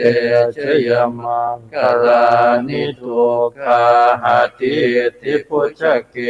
ได้สุชายจะหายทางพระ บังวิ วิ สุ สุ ท ทธิสุติเมติภกาพิธานังญาณามปเดนวิตินาจิตวามุนินโทตันเตจะสาภวตุเตชยมังคลานิเอตา ปีโกชายา มั มั ง ง ท ทละอัตถกาทายโยวาจโนทินาทิเนสรเตมตันเทหิตวานเมกวิวิธานิ อิโกปัต ทวานิโมกังสุขังนติขมายนโรสปัญโยมหา การุณิโกนาโถ อิตายาสั สั พ พพปานินางปุเรตวาปารมี สัพพะ ปะโตสัมโพธิโมตตมังเอเตนะสัจจวัจเจนะโหนตุเตชยมังคลังชยันโตโพธิยามุเร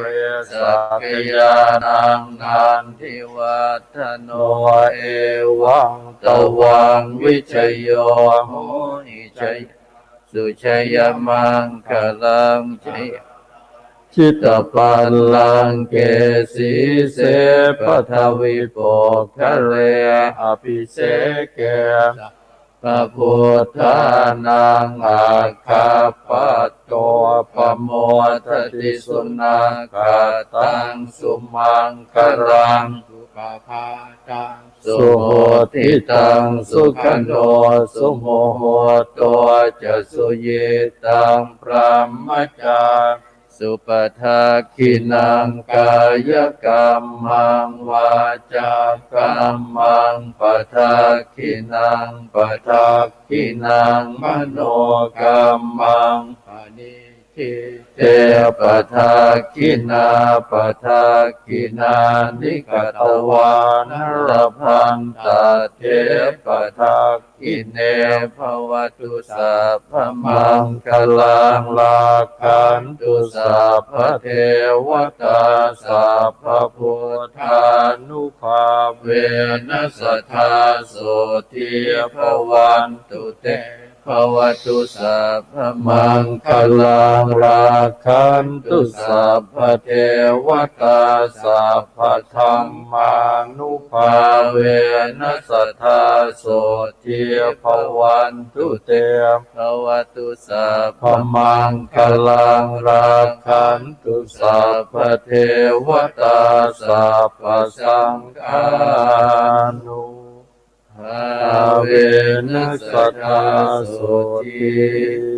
ภวันตุเต สาธุต่อไป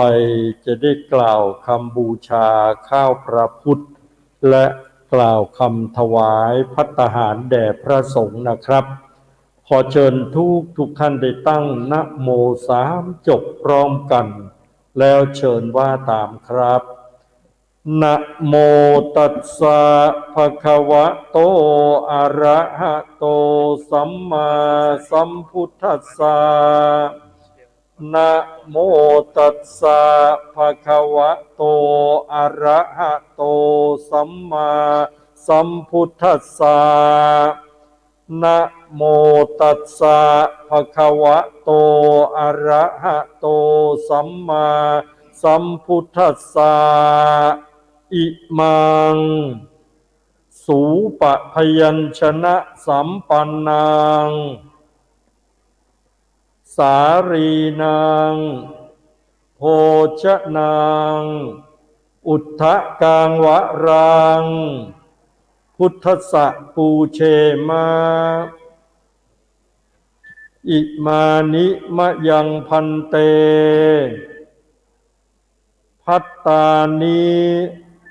สัปริวารานิภิกขุสังคัสสะโอโนชยามะสาธุโนพันเตภิกขุสังโฆอิมานิภัตตานิสัปริวารานิปฏิคันหาตุอัมหากังทีฆรตังหิตายาสุขายาข้าแต่พระสงฆ์ผู้เจริญข้าพเจ้าทั้งหลายขอน้อมถวายภัตตาหารกับทั้งของบริวารทั้งหลายเหล่านี้แด่พระภิกษุสงฆ์ข ขอพระภิกษุสงฆ์จงรับภัตตาหารกับทั้งของบริวารทั้งหลายเหล่านี้ของข้าพเจ้าทั้งหลายเพื่อประโยชน์และความสุขแก่ข้าพเจ้าทั้งหลายตลอดกาลนานเทอญสาธุก่อนที่จะรับพรจากพระสงฆ์หนึ่งด้วยในปีที่ผ่านมานั้นมีการสอบพระปริยัติธรรมแผนกธรรมแล้วก็มีการสอบธรรมศึกษามีอุบาสิกาผู้ที่ได้ศึกษาธรรมศึกษาแล้วก็สอบธรรมศึกษานักธรรมชั้นเอกได้เพราะนั้นก็ขอเชิญคุณมานิดาพิชวงศ์ซึ่งสอบธรรมศึกษานักธรรมศึกษาชั้นเอกได้ในสำนักเรียนของคณะสงฆ์จังหวัดเชียงใหม่แล้วก็ในนามของวัดพระสิงห์วรมหาวิหารขอเชิญรับใบ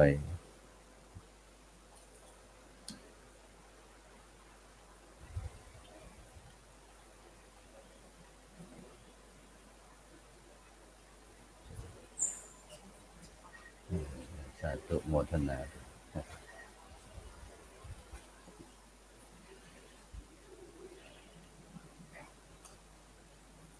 คุณมณิดาพิชวงศ์สอบธรรมศึกษาที่ปีที่ผ่านมานี้สอบธรรมศึกษาชั้นเอกได้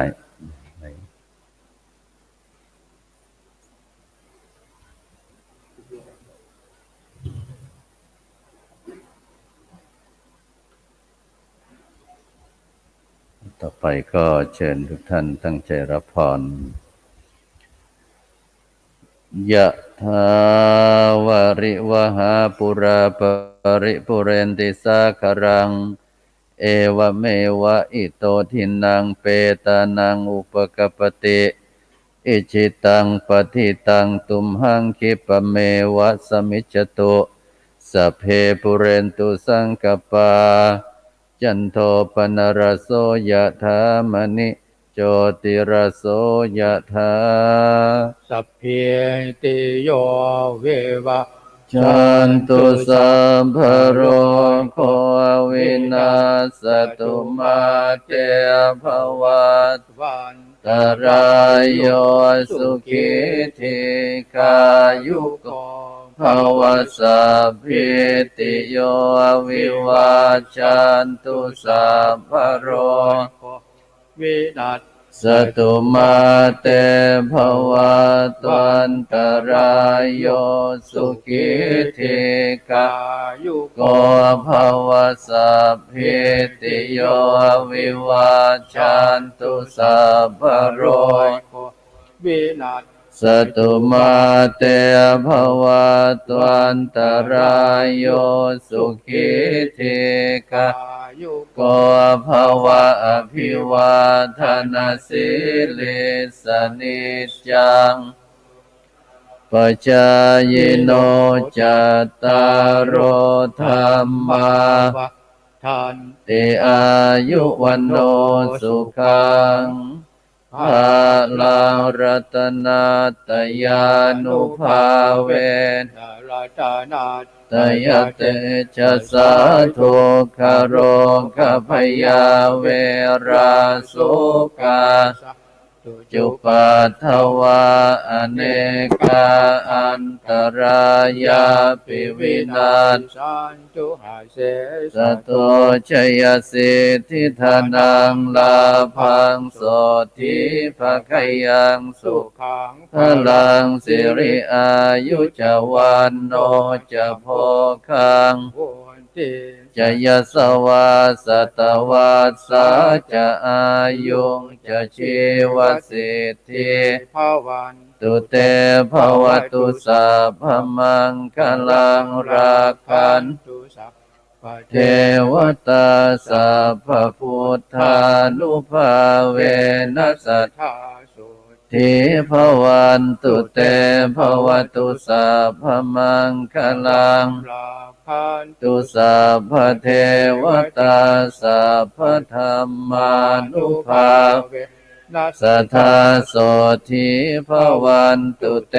ภวตุสัพพมังคลัง ลาพัน ตุสัพพเท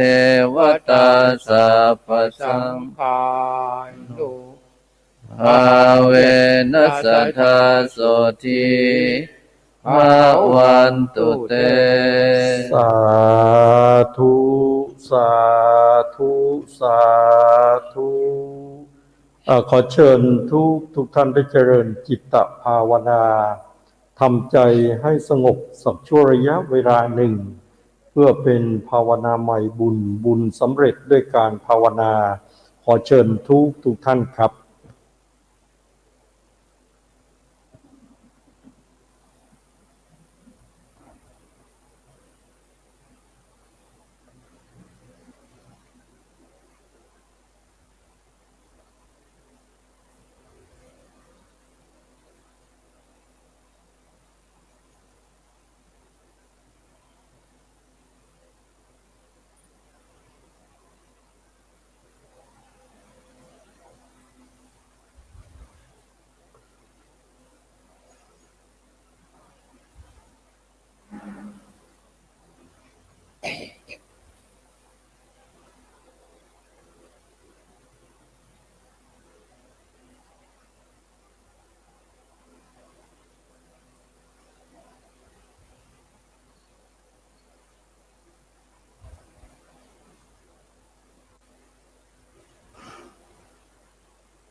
พอสมควรแก่เวลาขอบคุณทุกท่านนะครับอีตังตานากามังนิปานาปัจจยโยโหนตุโนนิจังอีตังศีลานิปานาปัจจยโยโหนตุโนนิจังอีตังภาวนากัมมังนิปานาโยโหนตุโนนิจังยังกิจจิกุสาลังกัตตาปังกัมมังสัพเพหิกากาตังปุญญังโนอนุโมทันตุสุนันตุพนโตเยเตวะอาสามิงทาเนคาตาทิคายุกาสัทธาหนตุสัพพะสัตตานังสุขีอัตตานังหารันตุมาตาปิตาสุขีตาหนตุทุกขาปะมุนจันตุสัพเพญาตากาตาหนตุทุกขาปะมุนจันตุสัพเพอัญญาตากาสุขีตาหนตุทุกขาปะเพปิสาสัพเพยัคขาสัพเพเปตาสุขีตาหนตุทุกขาปะมุน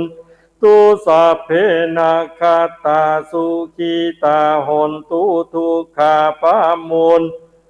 สัพเพเทวาสุขีตาหนตุทุกขาปะมุนจันตุสัพเพอาจาริยุปัจจัยขีตาหนตุทุกขาปะมุนจันตุสัพพะสัมปตินังสามิชันตุโววันตามิพุทธังสัพพะเมโตสังฆามาธาเตวันตามิธัมมังสัพพะเมโตสังฆามาธามิพันเตวันตามิสังฆังสัพพะเม คัมมาทามิพันเตวันตามิคารูปชาจาริเยสัพพเมคัมมาทามิพันเตวันตามิกัมมาทานังสัพพเมโตสังกัมมาทาเตวันตามิอาราเมปัตตาสีมายังสัพพเมโตสังฆมาทาเตวันตามิเจติยังสัพพังสัพพทาเนสุปฏิทิตาสารีทาตุมหาโพธิงพุทธารูปังสักการังสัทธานาคโร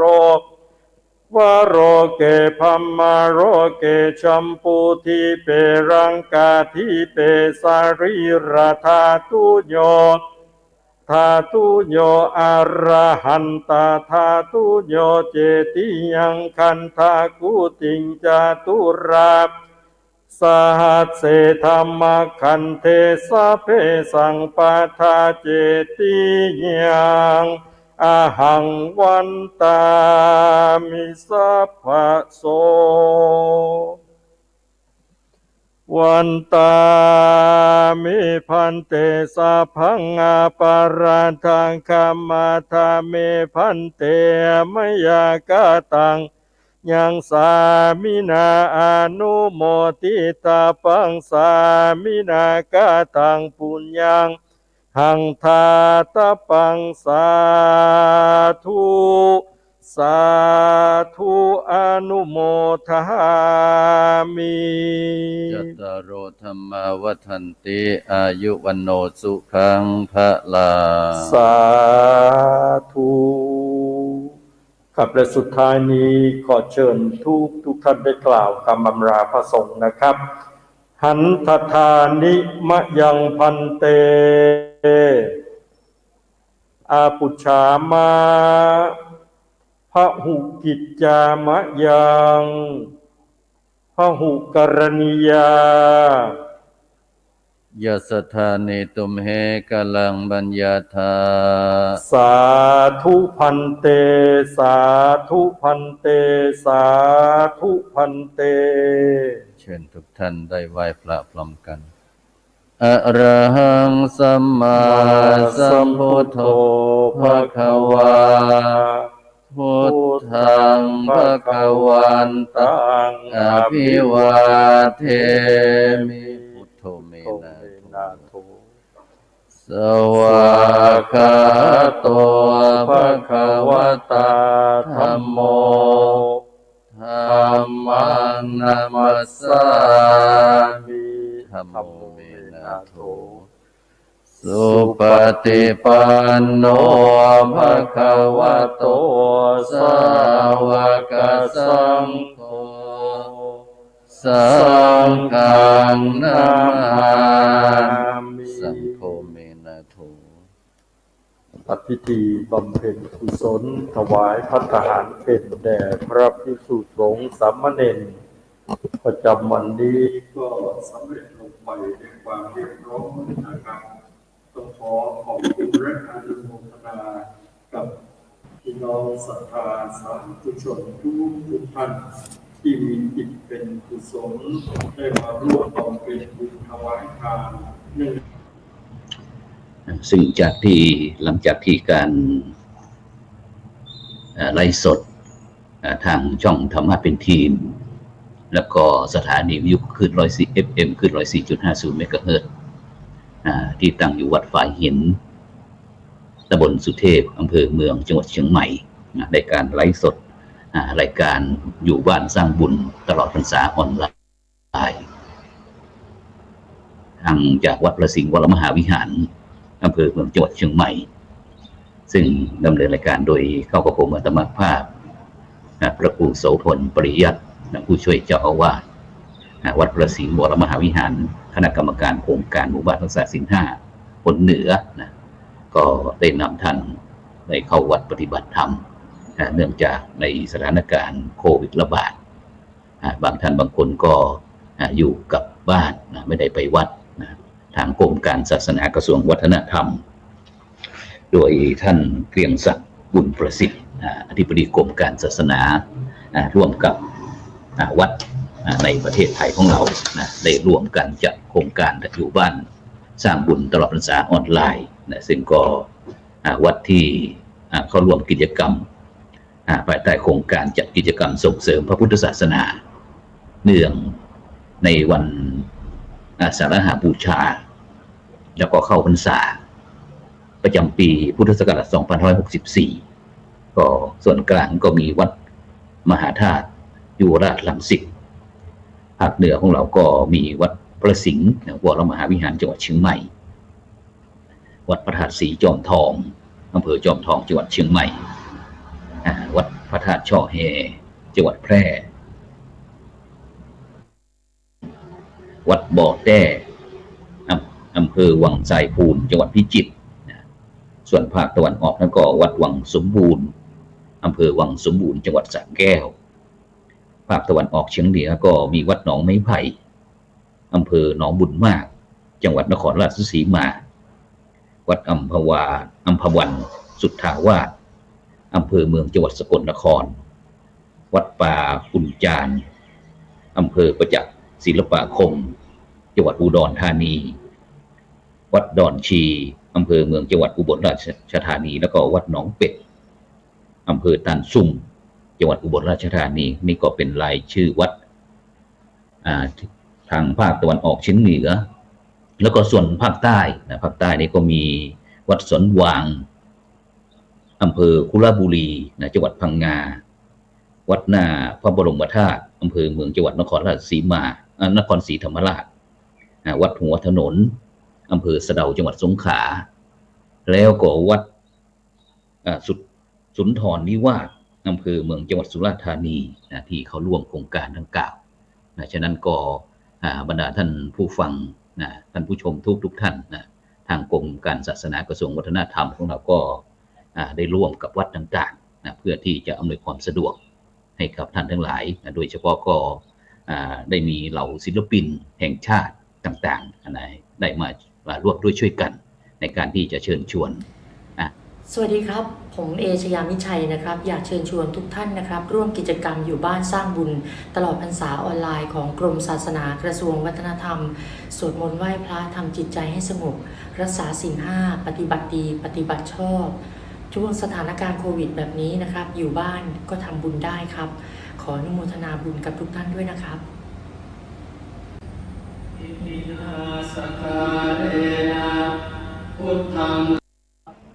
นี่ก็เป็นคุณชัยยามิตรชัยคุณยามิตรชัยนักร้องชื่อดังศิลปินดาวค้างฟ้าที่เรารู้จักกระทงหลงทางก็มาเป็นฟรีเซนเตอร์ให้กับกรมการศาสนากระทรวงวัฒนธรรมด้วยฉะนั้นบรรดาท่านผู้ฟังทั้งหลายนอกจากในสถานการณ์ในปัจจุบันนี้ประเทศไทยของเราก็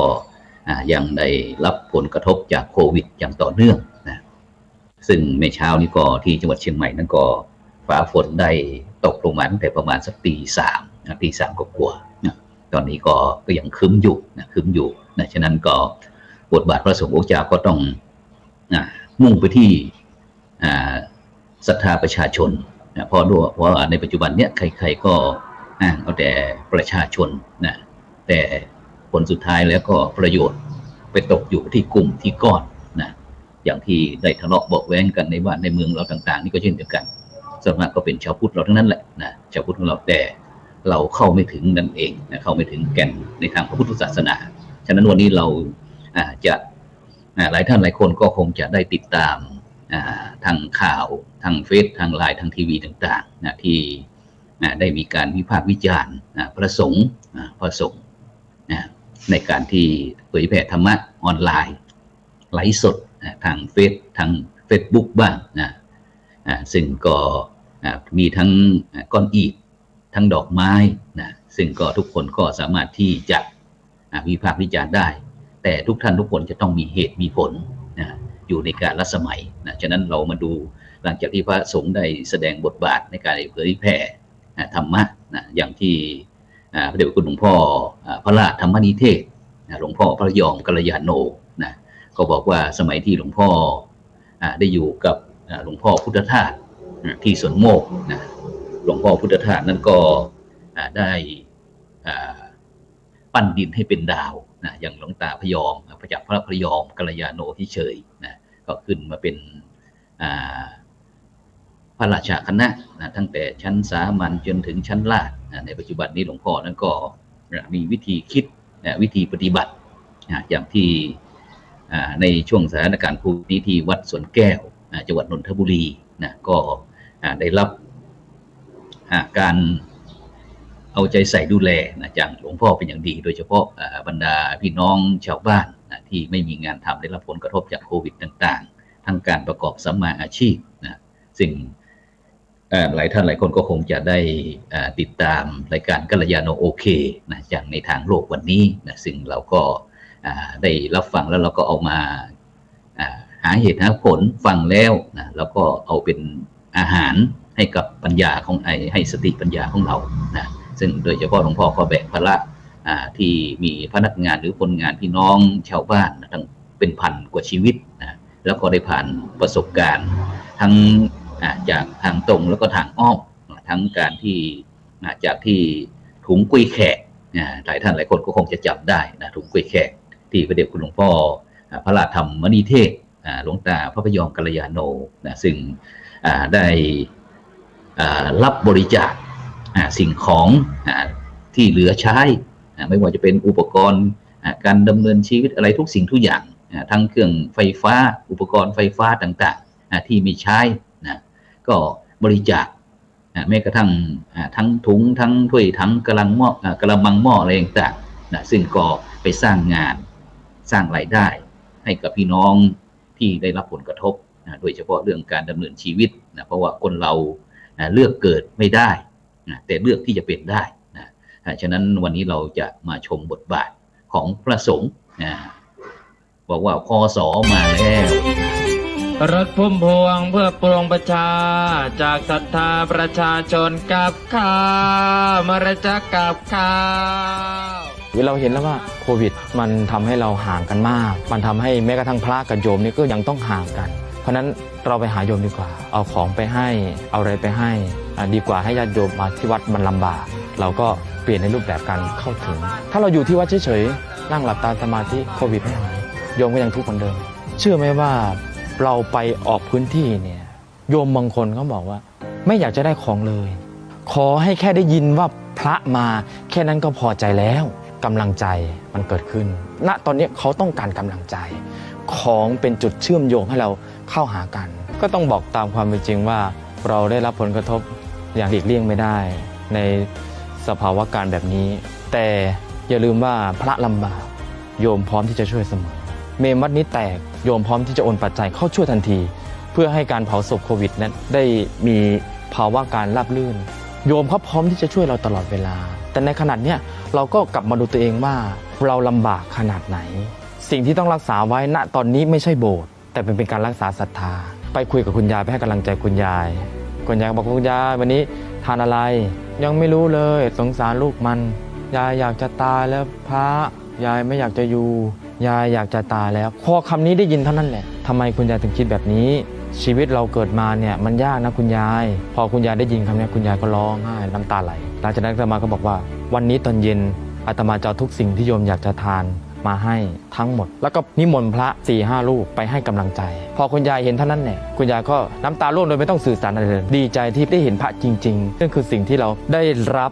เขาเรียกว่าการเรียนรู้ธรรมนอกโบสถ์ถ้าโรคและโควิด -19 เนี่ยยังสามารถติดเชื้อได้แล้วก็ไม่เลือกสาขาอาชีพด้วยแล้วเราจะเอาความเป็นพระของเราไปเป็นข้อจำกัดในการที่จะช่วยเหลือคนได้อย่างไรต่อให้มันไม่ใช่ศาสนกิจของสงฆ์แต่มันคือภารกิจที่ต้องช่วยเพื่อนมนุษย์ด้วยกันอย่างที่ท่านอาจารย์พระครูวุฒิธรรมานุกิจท่านบอกก่อนที่จะออกไปปฏิบัติหน้าที่ความเป็นพระเนี่ยถ้าออกไปช่วยกันเนี่ยให้เอาไว้ที่วัดแล้วนำความเป็นเพื่อนมนุษย์เนี่ยออกไปช่วยกันเพราะฉะนั้นสิ่งเหล่านี้เราก็ใช้ระยะเวลานี้แหละในการที่จะเข้าถึงกับญาติโยมในยามที่เขาตกทุกข์ได้ยากจริงๆถ้าวันนี้ญาติโยมร้องไห้จากความทุกข์จากการติดเชื้อจากการกักตัวจากการไม่มีงานทำตกงานต่างๆให้รู้ว่าเรายังมีชีวิตเรายังมีลมหายใจดำเนินต่อไปอยู่ขอเจริญพร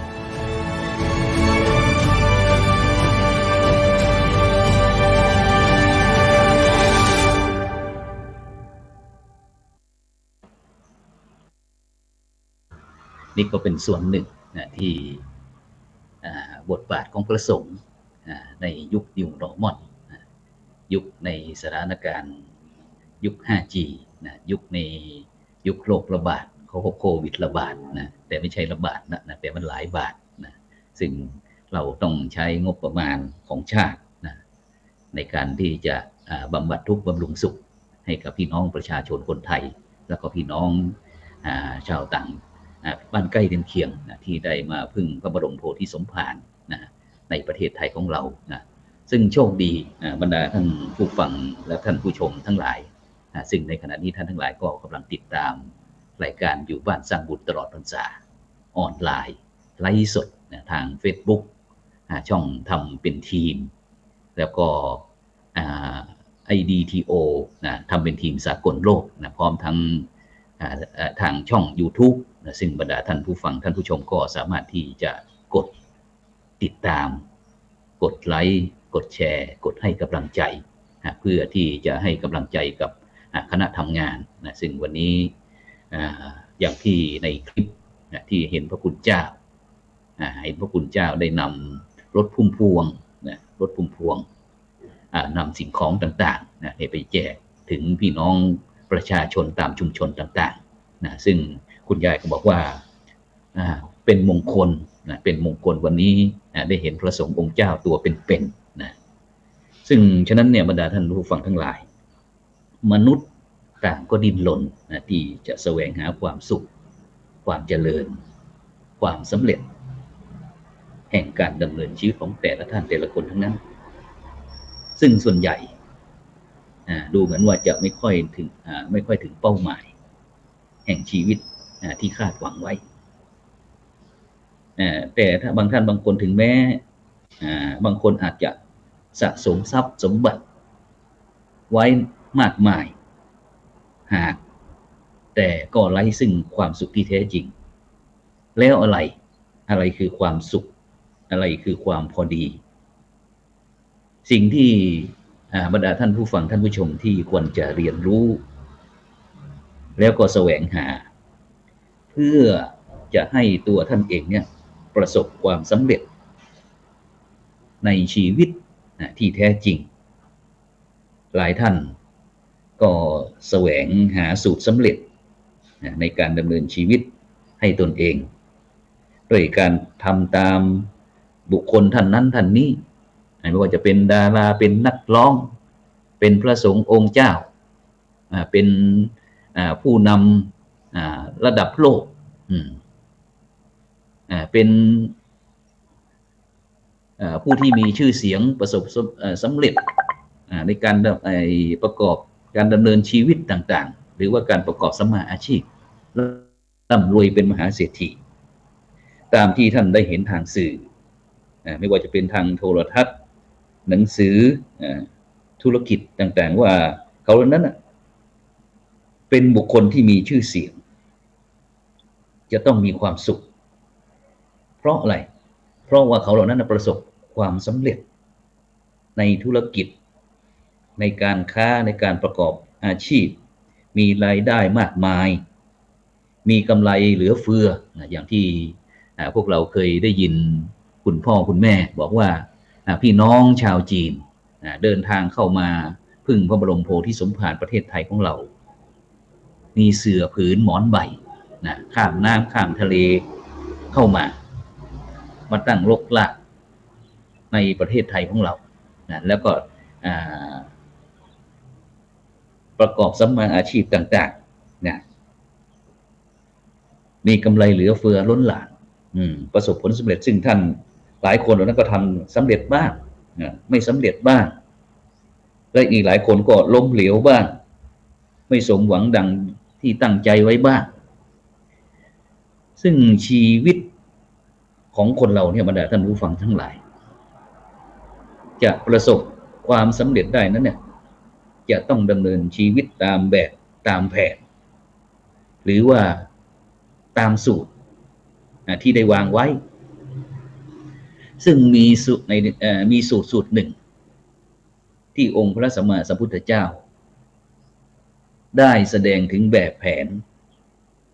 แห่งการดำเนินชีวิต ให้ดำเนินไปสู่ความสำเร็จตั้งแต่ขั้นพื้นฐานจนถึงขั้นสูงสุดในทางพระพุทธศาสนาของเราก็คือการได้บรรลุมรรคผลนิพพานซึ่งสูตรนั้นก็คือ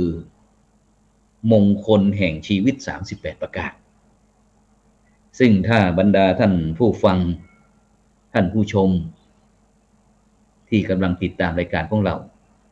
ถ้าได้นำไปประพฤติปฏิบัติถ้าเดินตามสูตรของความสำเร็จแห่งสูตรนี้แล้วก็ย่อมจะพบกับความสุขที่แท้จริงแต่ถ้าเมื่อใดท่านใดดำเนินชีวิตผิดหลักผิดสูตรเมื่อใดนอกจากที่จะไม่เจริญก้าวหน้าแล้วก็ยังจะพบกับความพินาศเสียหายอีกด้วยนะฉะนั้นท่านผู้รู้เปรียบไว้ดุจเดียวกับยารักษาโรคว่าถ้าป่วยเป็นโรคอะไรก็ต้องกินยาตามสูตรของหมอตามที่หมอสั่งจะกินอะไรตามแต่ใจตนเองนั้นไม่ได้เพราะฉะนั้นเนี่ยบรรดาท่านผู้ฟังทั้งหลายที่เชียงใหม่ของเราวันก่อนก็มีข่าวเรื่องเด็กหายซึ่งก็บอกว่าเป็นขบวนการในการที่จะลักพาเด็กไปขายวันต่อมาก็มีเด็ก4 คนได้ไปเดินเล่นเพราะว่าในช่วงนี้ไม่ได้ไปโรงเรียนก็ได้พากันไปเล่นในที่กระต๊อบในสวนส้มเสร็จแล้วก็เผลอหลับไปตื่นมาอีกทีก็ดึกแล้วมืดแล้วไม่ยอมกลับบ้านซึ่งผู้ปกครองทั้งพ่อทั้งแม่ทั้งเพื่อนบ้านญาติพี่น้องก็ตกใจว่าหรือว่าลูกหลานของเราอาจจะถูกกลุ่มมิจฉาชีพนำแอบขโมยเอาไปขายหรือเปล่าอย่างนี้เป็นต้นซึ่งก็พากันเดือดร้อนต้องไปแจ้งทั้งทางเจ้าหน้าที่ตำรวจแล้วก็ทางผู้นำชุมชนไม่ว่าจะเป็นผู้ใหญ่บ้านหรือว่าทั้งคณะกรรมการต่างๆก็พากันทั้งกลุ่มกู้ภัยต่างๆก็พากันออกไปค้นหาทั้งทางเจ้าหน้าที่ซึ่งผลสุดท้ายก็ได้พบเด็กได้เจอเด็กก็ตะโกนเรียกกันเอาเครื่องปั่นไฟอะไรต่างๆไปแล้วก็อีกช็อตหนึ่งลูกในไส้ข่มขืนแม่ตนเองมีขึ้นในประเทศไทยแล้วบรรดาท่านผู้ฟังทั้งหลายซึ่งสิ่งเหล่านี้เขาบอกว่าเป็นอนันตริยกรรมห้ามสวรรค์ห้ามนิพพานตกนรกอย่างเดียวเป็นกรรมอันหนักฉะนั้นวันนี้เราได้กลับมาฟังสิ่งที่เป็นมงคลเสียงคล้องเสียงกลองเสียงคกตำข้าวเสียงพระสงฆ์องค์เจ้าแสดงพระธรรมเทศนาซึ่งวันนี้วัดทั้ง16 วัดในประเทศไทยของเราที่ได้ร่วมกับกรมการศาสนากระทรวงวัฒนธรรมก็คงจะได้ร่วมด้วยช่วยกันได้เสริมเติมเต็มให้กับพี่น้องบรรดาพุทธศาสนิกชนได้สร้างบุญสร้างกุศลซึ่งถือว่าเป็นมงคลซึ่งมูลเหตุของการเกิดมงคลเนี่ยบรรดาท่านผู้ฟังทั้งหลายเหตุที่พระพุทธเจ้าได้ตรัสเรื่องมงคลนั้นได้มีเรื่องกล่าวไว้ว่าคนในชมพูทวีปสมัยก่อนนั้นเกิดคำถามขึ้นมาว่าอะไรเป็นมงคลซึ่งก็มีผู้ตอบคำถามมากมายต่างๆก็ว่ากันไปตามที่ตนเองเข้าใจเกิดคำถามต่างๆนานาบางพวกก็ตอบว่าลูกที่สวยๆที่งามๆที่ตาของเราเนี่ยที่ตาของเรามองเห็นนี่นะนั่นแหละเป็นมงคลบางพวกก็นิยมที่นิยมได้ยินดีในเสียงก็บอกว่าเสียงที่ไพเราะนั่นแหละเป็นมงคลบางกลุ่มก็บอกว่า ต่างๆนานานะบอกว่าตามที่สิ่งที่ตนเองเข้าใจพอใจนั่นแหละเป็นมงคลในที่สุดก็มีความเห็นที่แตกต่างแตกแยกกันเพราะว่าหาข้อยุติไม่ได้แล้วก็ถกเถียงกันเรื่อยไปจากวันเป็นเดือนจากเดือนเป็นปีจากปีเป็น2 ปีเป็น10 ปีนานถึง12 ปีจนหมู่เทพยดานะก็ได้นำเอาเรื่องนี้ไปถกเถียงกันเช่นเดียวกันนะเนี่ยแม้แต่เทวดาก็ยังนำไปถกเถียงว่าอะไรเป็นมงคลแต่ก็ไม่มีผู้ใดชี้ขาดลงไปว่าอะไรเป็นมงคลนะจนวันหนึ่งท้าวสักกะเทวราชที่เราได้รู้จักว่าพระอินทร์นะได้มีบัญชานะให้เทพบุตรรูปหนึ่งองค์หนึ่งเข้าเป็นองค์นะเข้าไปทูลถามพระพุทธเจ้านะว่าอะไรเป็นมงคลอะไรเป็นมงคลซึ่งองค์พระสัมมาสัมพุทธเจ้าเมื่อได้ทราบถึงเจตนาของเทพบุตรก็จะส่งวิจักษณาปัญหากับเทพบุตรนั้นจึงได้ตรัสถึงมงคลละสูตร38 ประการนะซึ่งบรรดาพี่น้องพุทธศาสนิกชนทั้งชาวไทยและต่างประเทศก็คงจะมีความคุ้นเคยนะที่พระคุณเจ้าพระสงฆ์สามเณรของเราแม้แต่อุบาสกอุบาสิกาก็นิยมที่จะสวดกันนะก็คือเรื่องอะไรเป็นมงคลก็คืออเสวนาจะพาลานังนะบอกว่าการไม่คบทรชนหรือว่าก็คือคนพาลเนี่ยถือว่าเป็นมงคลนะไม่คบทรชนคือคนพาลนะเลิงสำราญป่านดังมิตรจิตหันษานะนี้ก็พระเดชคุณท่านอาจารย์เจ้าคุณพระศรีปริยัติโมลีนิยมยามเทโวปริยนธรรม9 ประโยคแห่งวัดราชนัดดารามวรวิหารได้แต่งเป็นบทกลอนไว้นะบัณฑิตานันจะเสวนานะต้องคบบัณฑิตจิตเมตตานะปราดเมธากวีสีสำราญปฏิรูปเทสวาโสจะ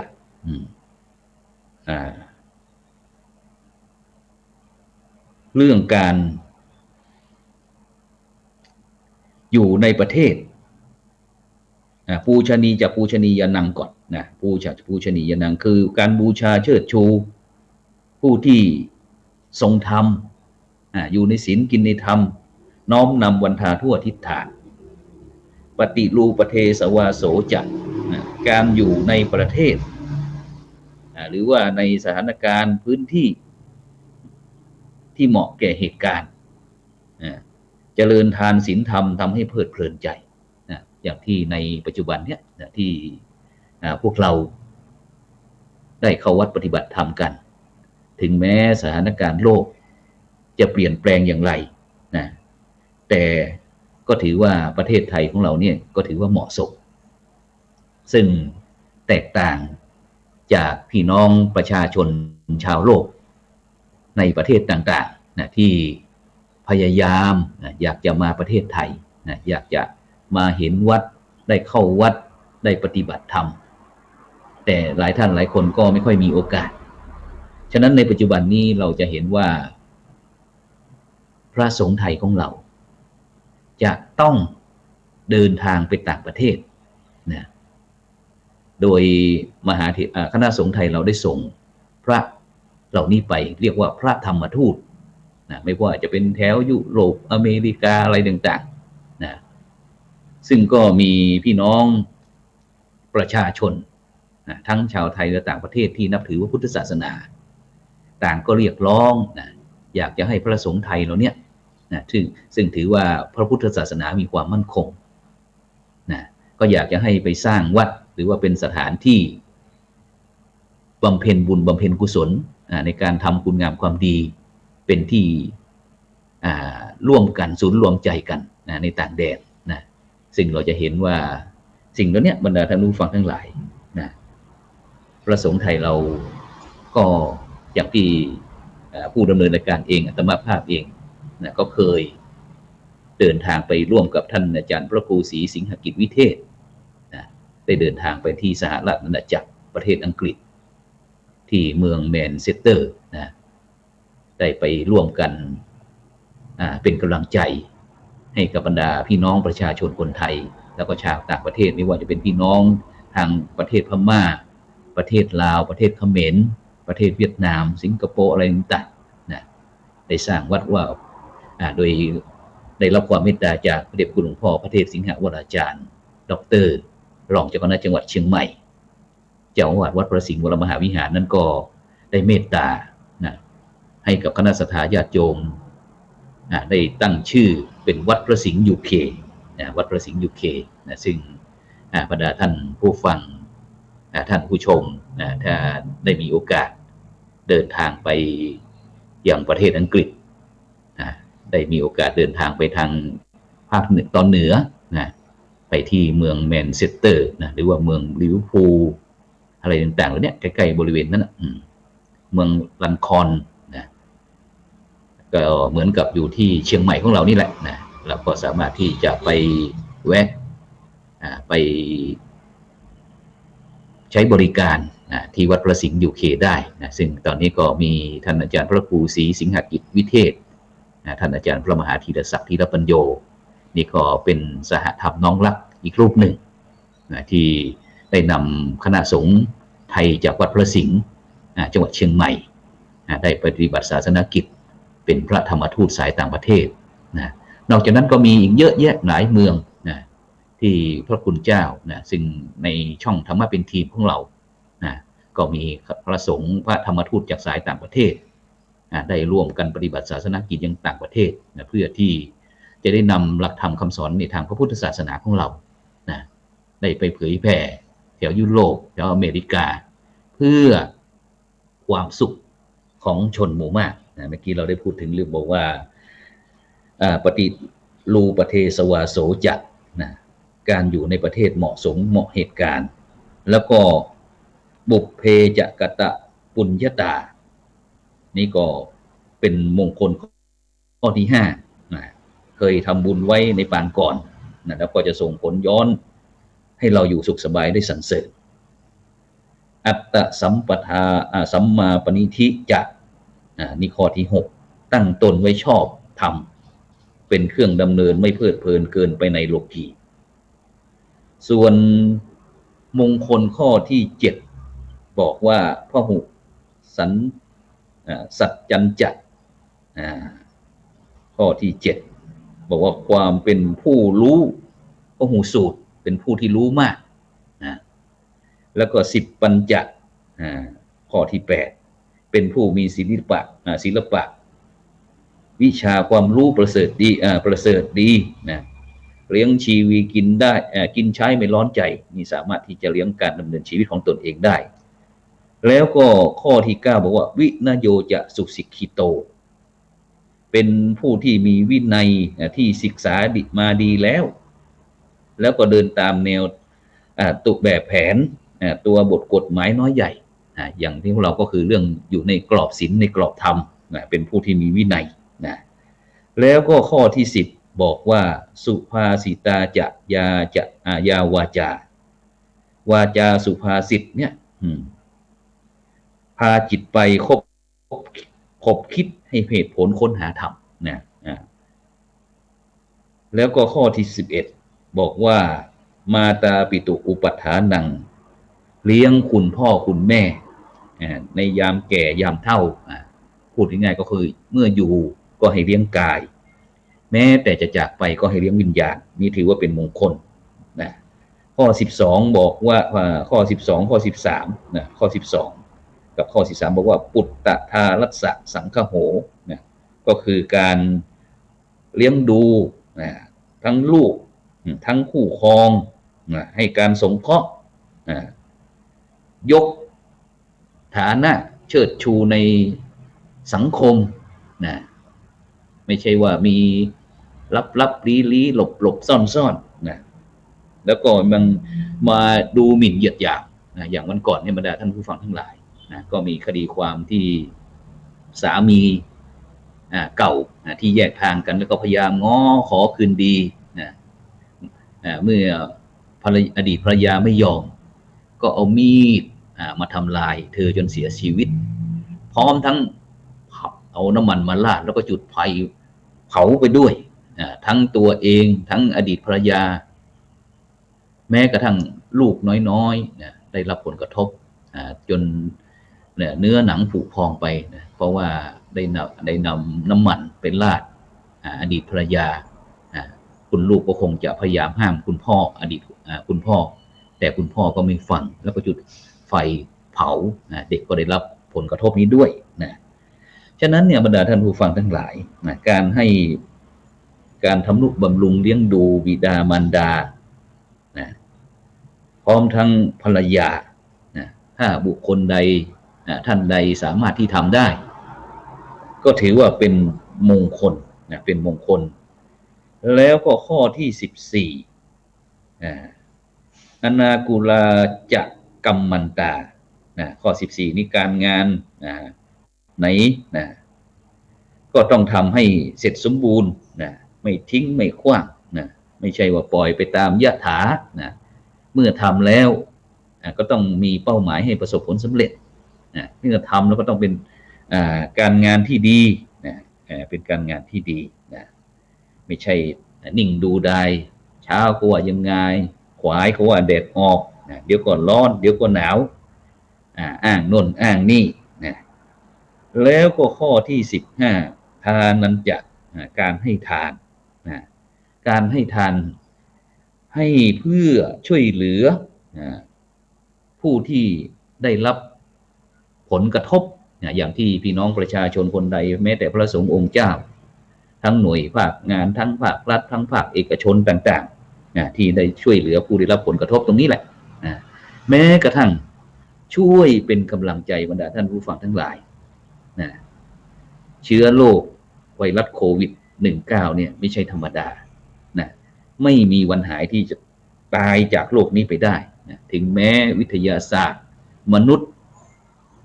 เราที่ว่าเก่งนักเก่งหนาจะมีการเรียนรู้ได้ศึกษาทดสอบวิจัยอะไรต่างๆจนคิดว่าสามารถเอาอยู่แต่ความจริงไม่มีวันที่จะเอาอยู่เพราะว่ามนุษย์ก็เป็นธรรมชาติเช่นเดียวกันชั้นเชื้อโรคจากที่อู่ฮั่นก็มีการเปลี่ยนแปลงเป็นเชื้อนั้นประเทศนั้นประเทศนี้เป็นเดลต้าในปัจจุบันเนี่ยจนคุณหมอต้องยอมรับบอกว่าพวกเราจะต้องไม่ประมาทในการดำเนินชีวิตถ้าบุคคลใดท่านใดดำเนินชีวิตด้วยความประมาทโดยเฉพาะอย่างที่ทางภาครัฐบาลได้ขอความร่วมมือบอกว่าอย่าออกจากบ้านนะให้อยู่ห่างกันนะให้ใส่แมสถ้าไป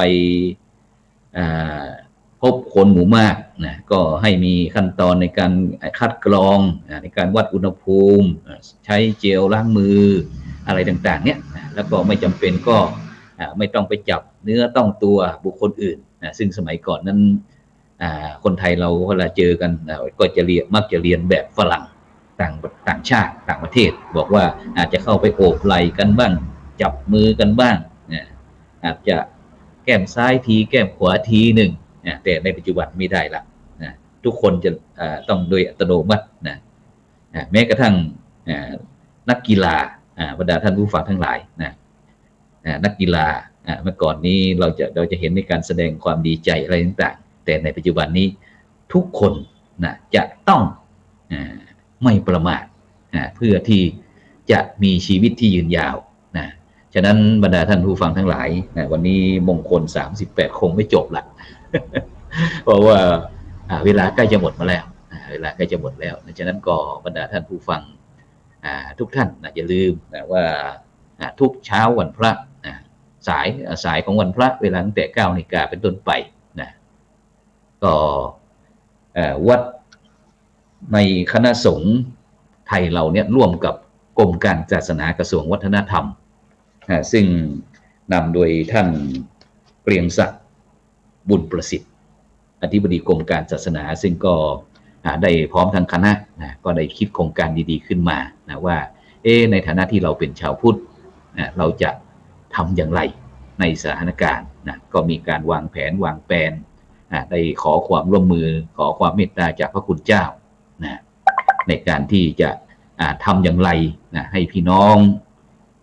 พุทธศาสนิกชนทั้งชาวไทยและต่างประเทศเนี่ยได้มีโอกาสเข้าวัดถึงแม้จะเป็นเข้าวัดแบบออนไลน์ก็ยังดีกว่าที่ไม่ได้ไปฉะนั้นในยุคสมัย2564ในยุค 5G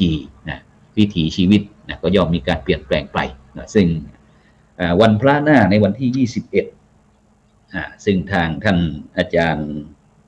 ประภาสแก้วสวรรค์ผู้อำนวยการกลุ่มงานพัฒนาคุณธรรมจริยธรรมก็บอกว่าอยากจะเชิญท่านอธิบดีกรมศาสนาท่านเกรียงศักดิ์บุญประสิทธิ์ได้ออกมาได้มาพูดคุย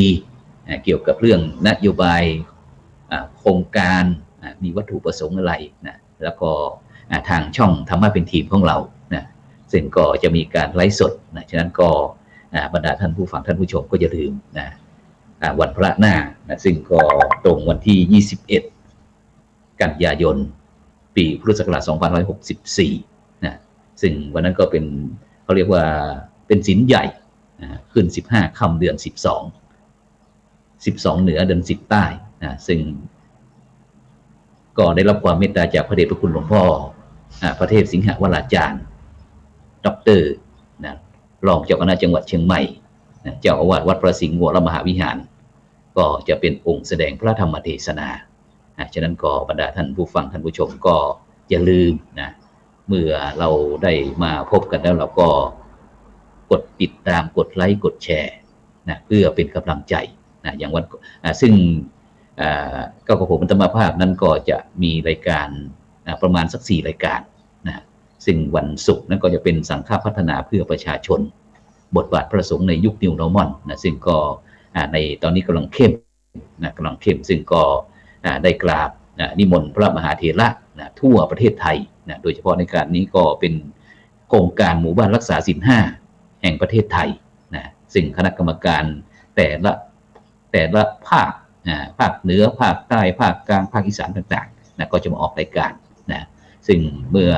วันศุกร์ที่ผ่านมานี้ก็คณะสงฆ์หนกลางภาคกลางก็ตั้งแต่กรุงเทพมหานครประมาณ20กว่าจังหวัดก็มาร่วมด้วยช่วยกันซึ่งก็มีบรรดาท่านผู้ฟังท่านผู้ชม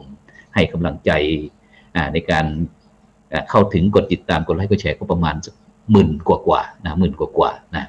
ฉะนั้นแล้วก็วันเสาร์นั้นก็จะเป็นรายการพระพุทธศาสนา4แผ่นดินซึ่งก็จะพูดถึงเรื่องพระพุทธศาสนาทั้งในล้านนาก็คือเชียงใหม่เชียงแสนเชียงรุ้งหรือว่า12ปันนา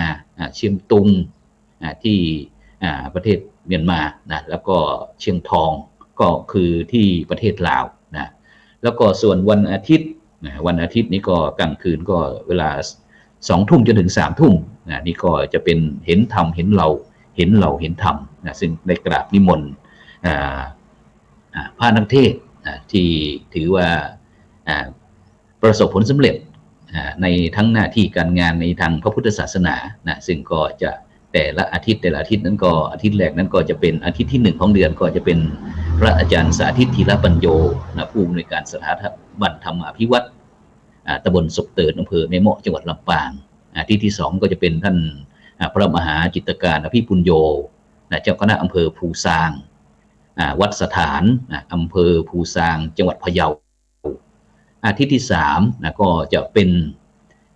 พระครูวิจิตรธรรมสาธกเจ้าคณะอำเภอวังชิ้นเจ้าอาวาสวัดสำริดทิบุญอำเภอวังชิ้นจังหวัดแพร่แล้วก็อาทิตย์ที่4ก็จะเป็นท่านพระครูธีระสุตตพจน์ด็อกเตอร์วัด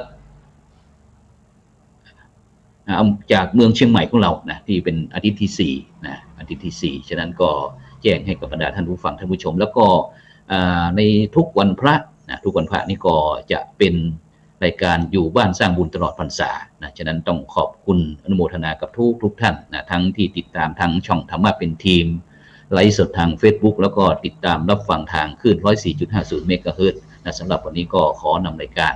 จากบรรดาท่านผู้ฟังไปก่อนเพราะว่าเวลาหมดเวลาขอกล่าวคำว่าธรรมะสวัสดีขอเจริญพร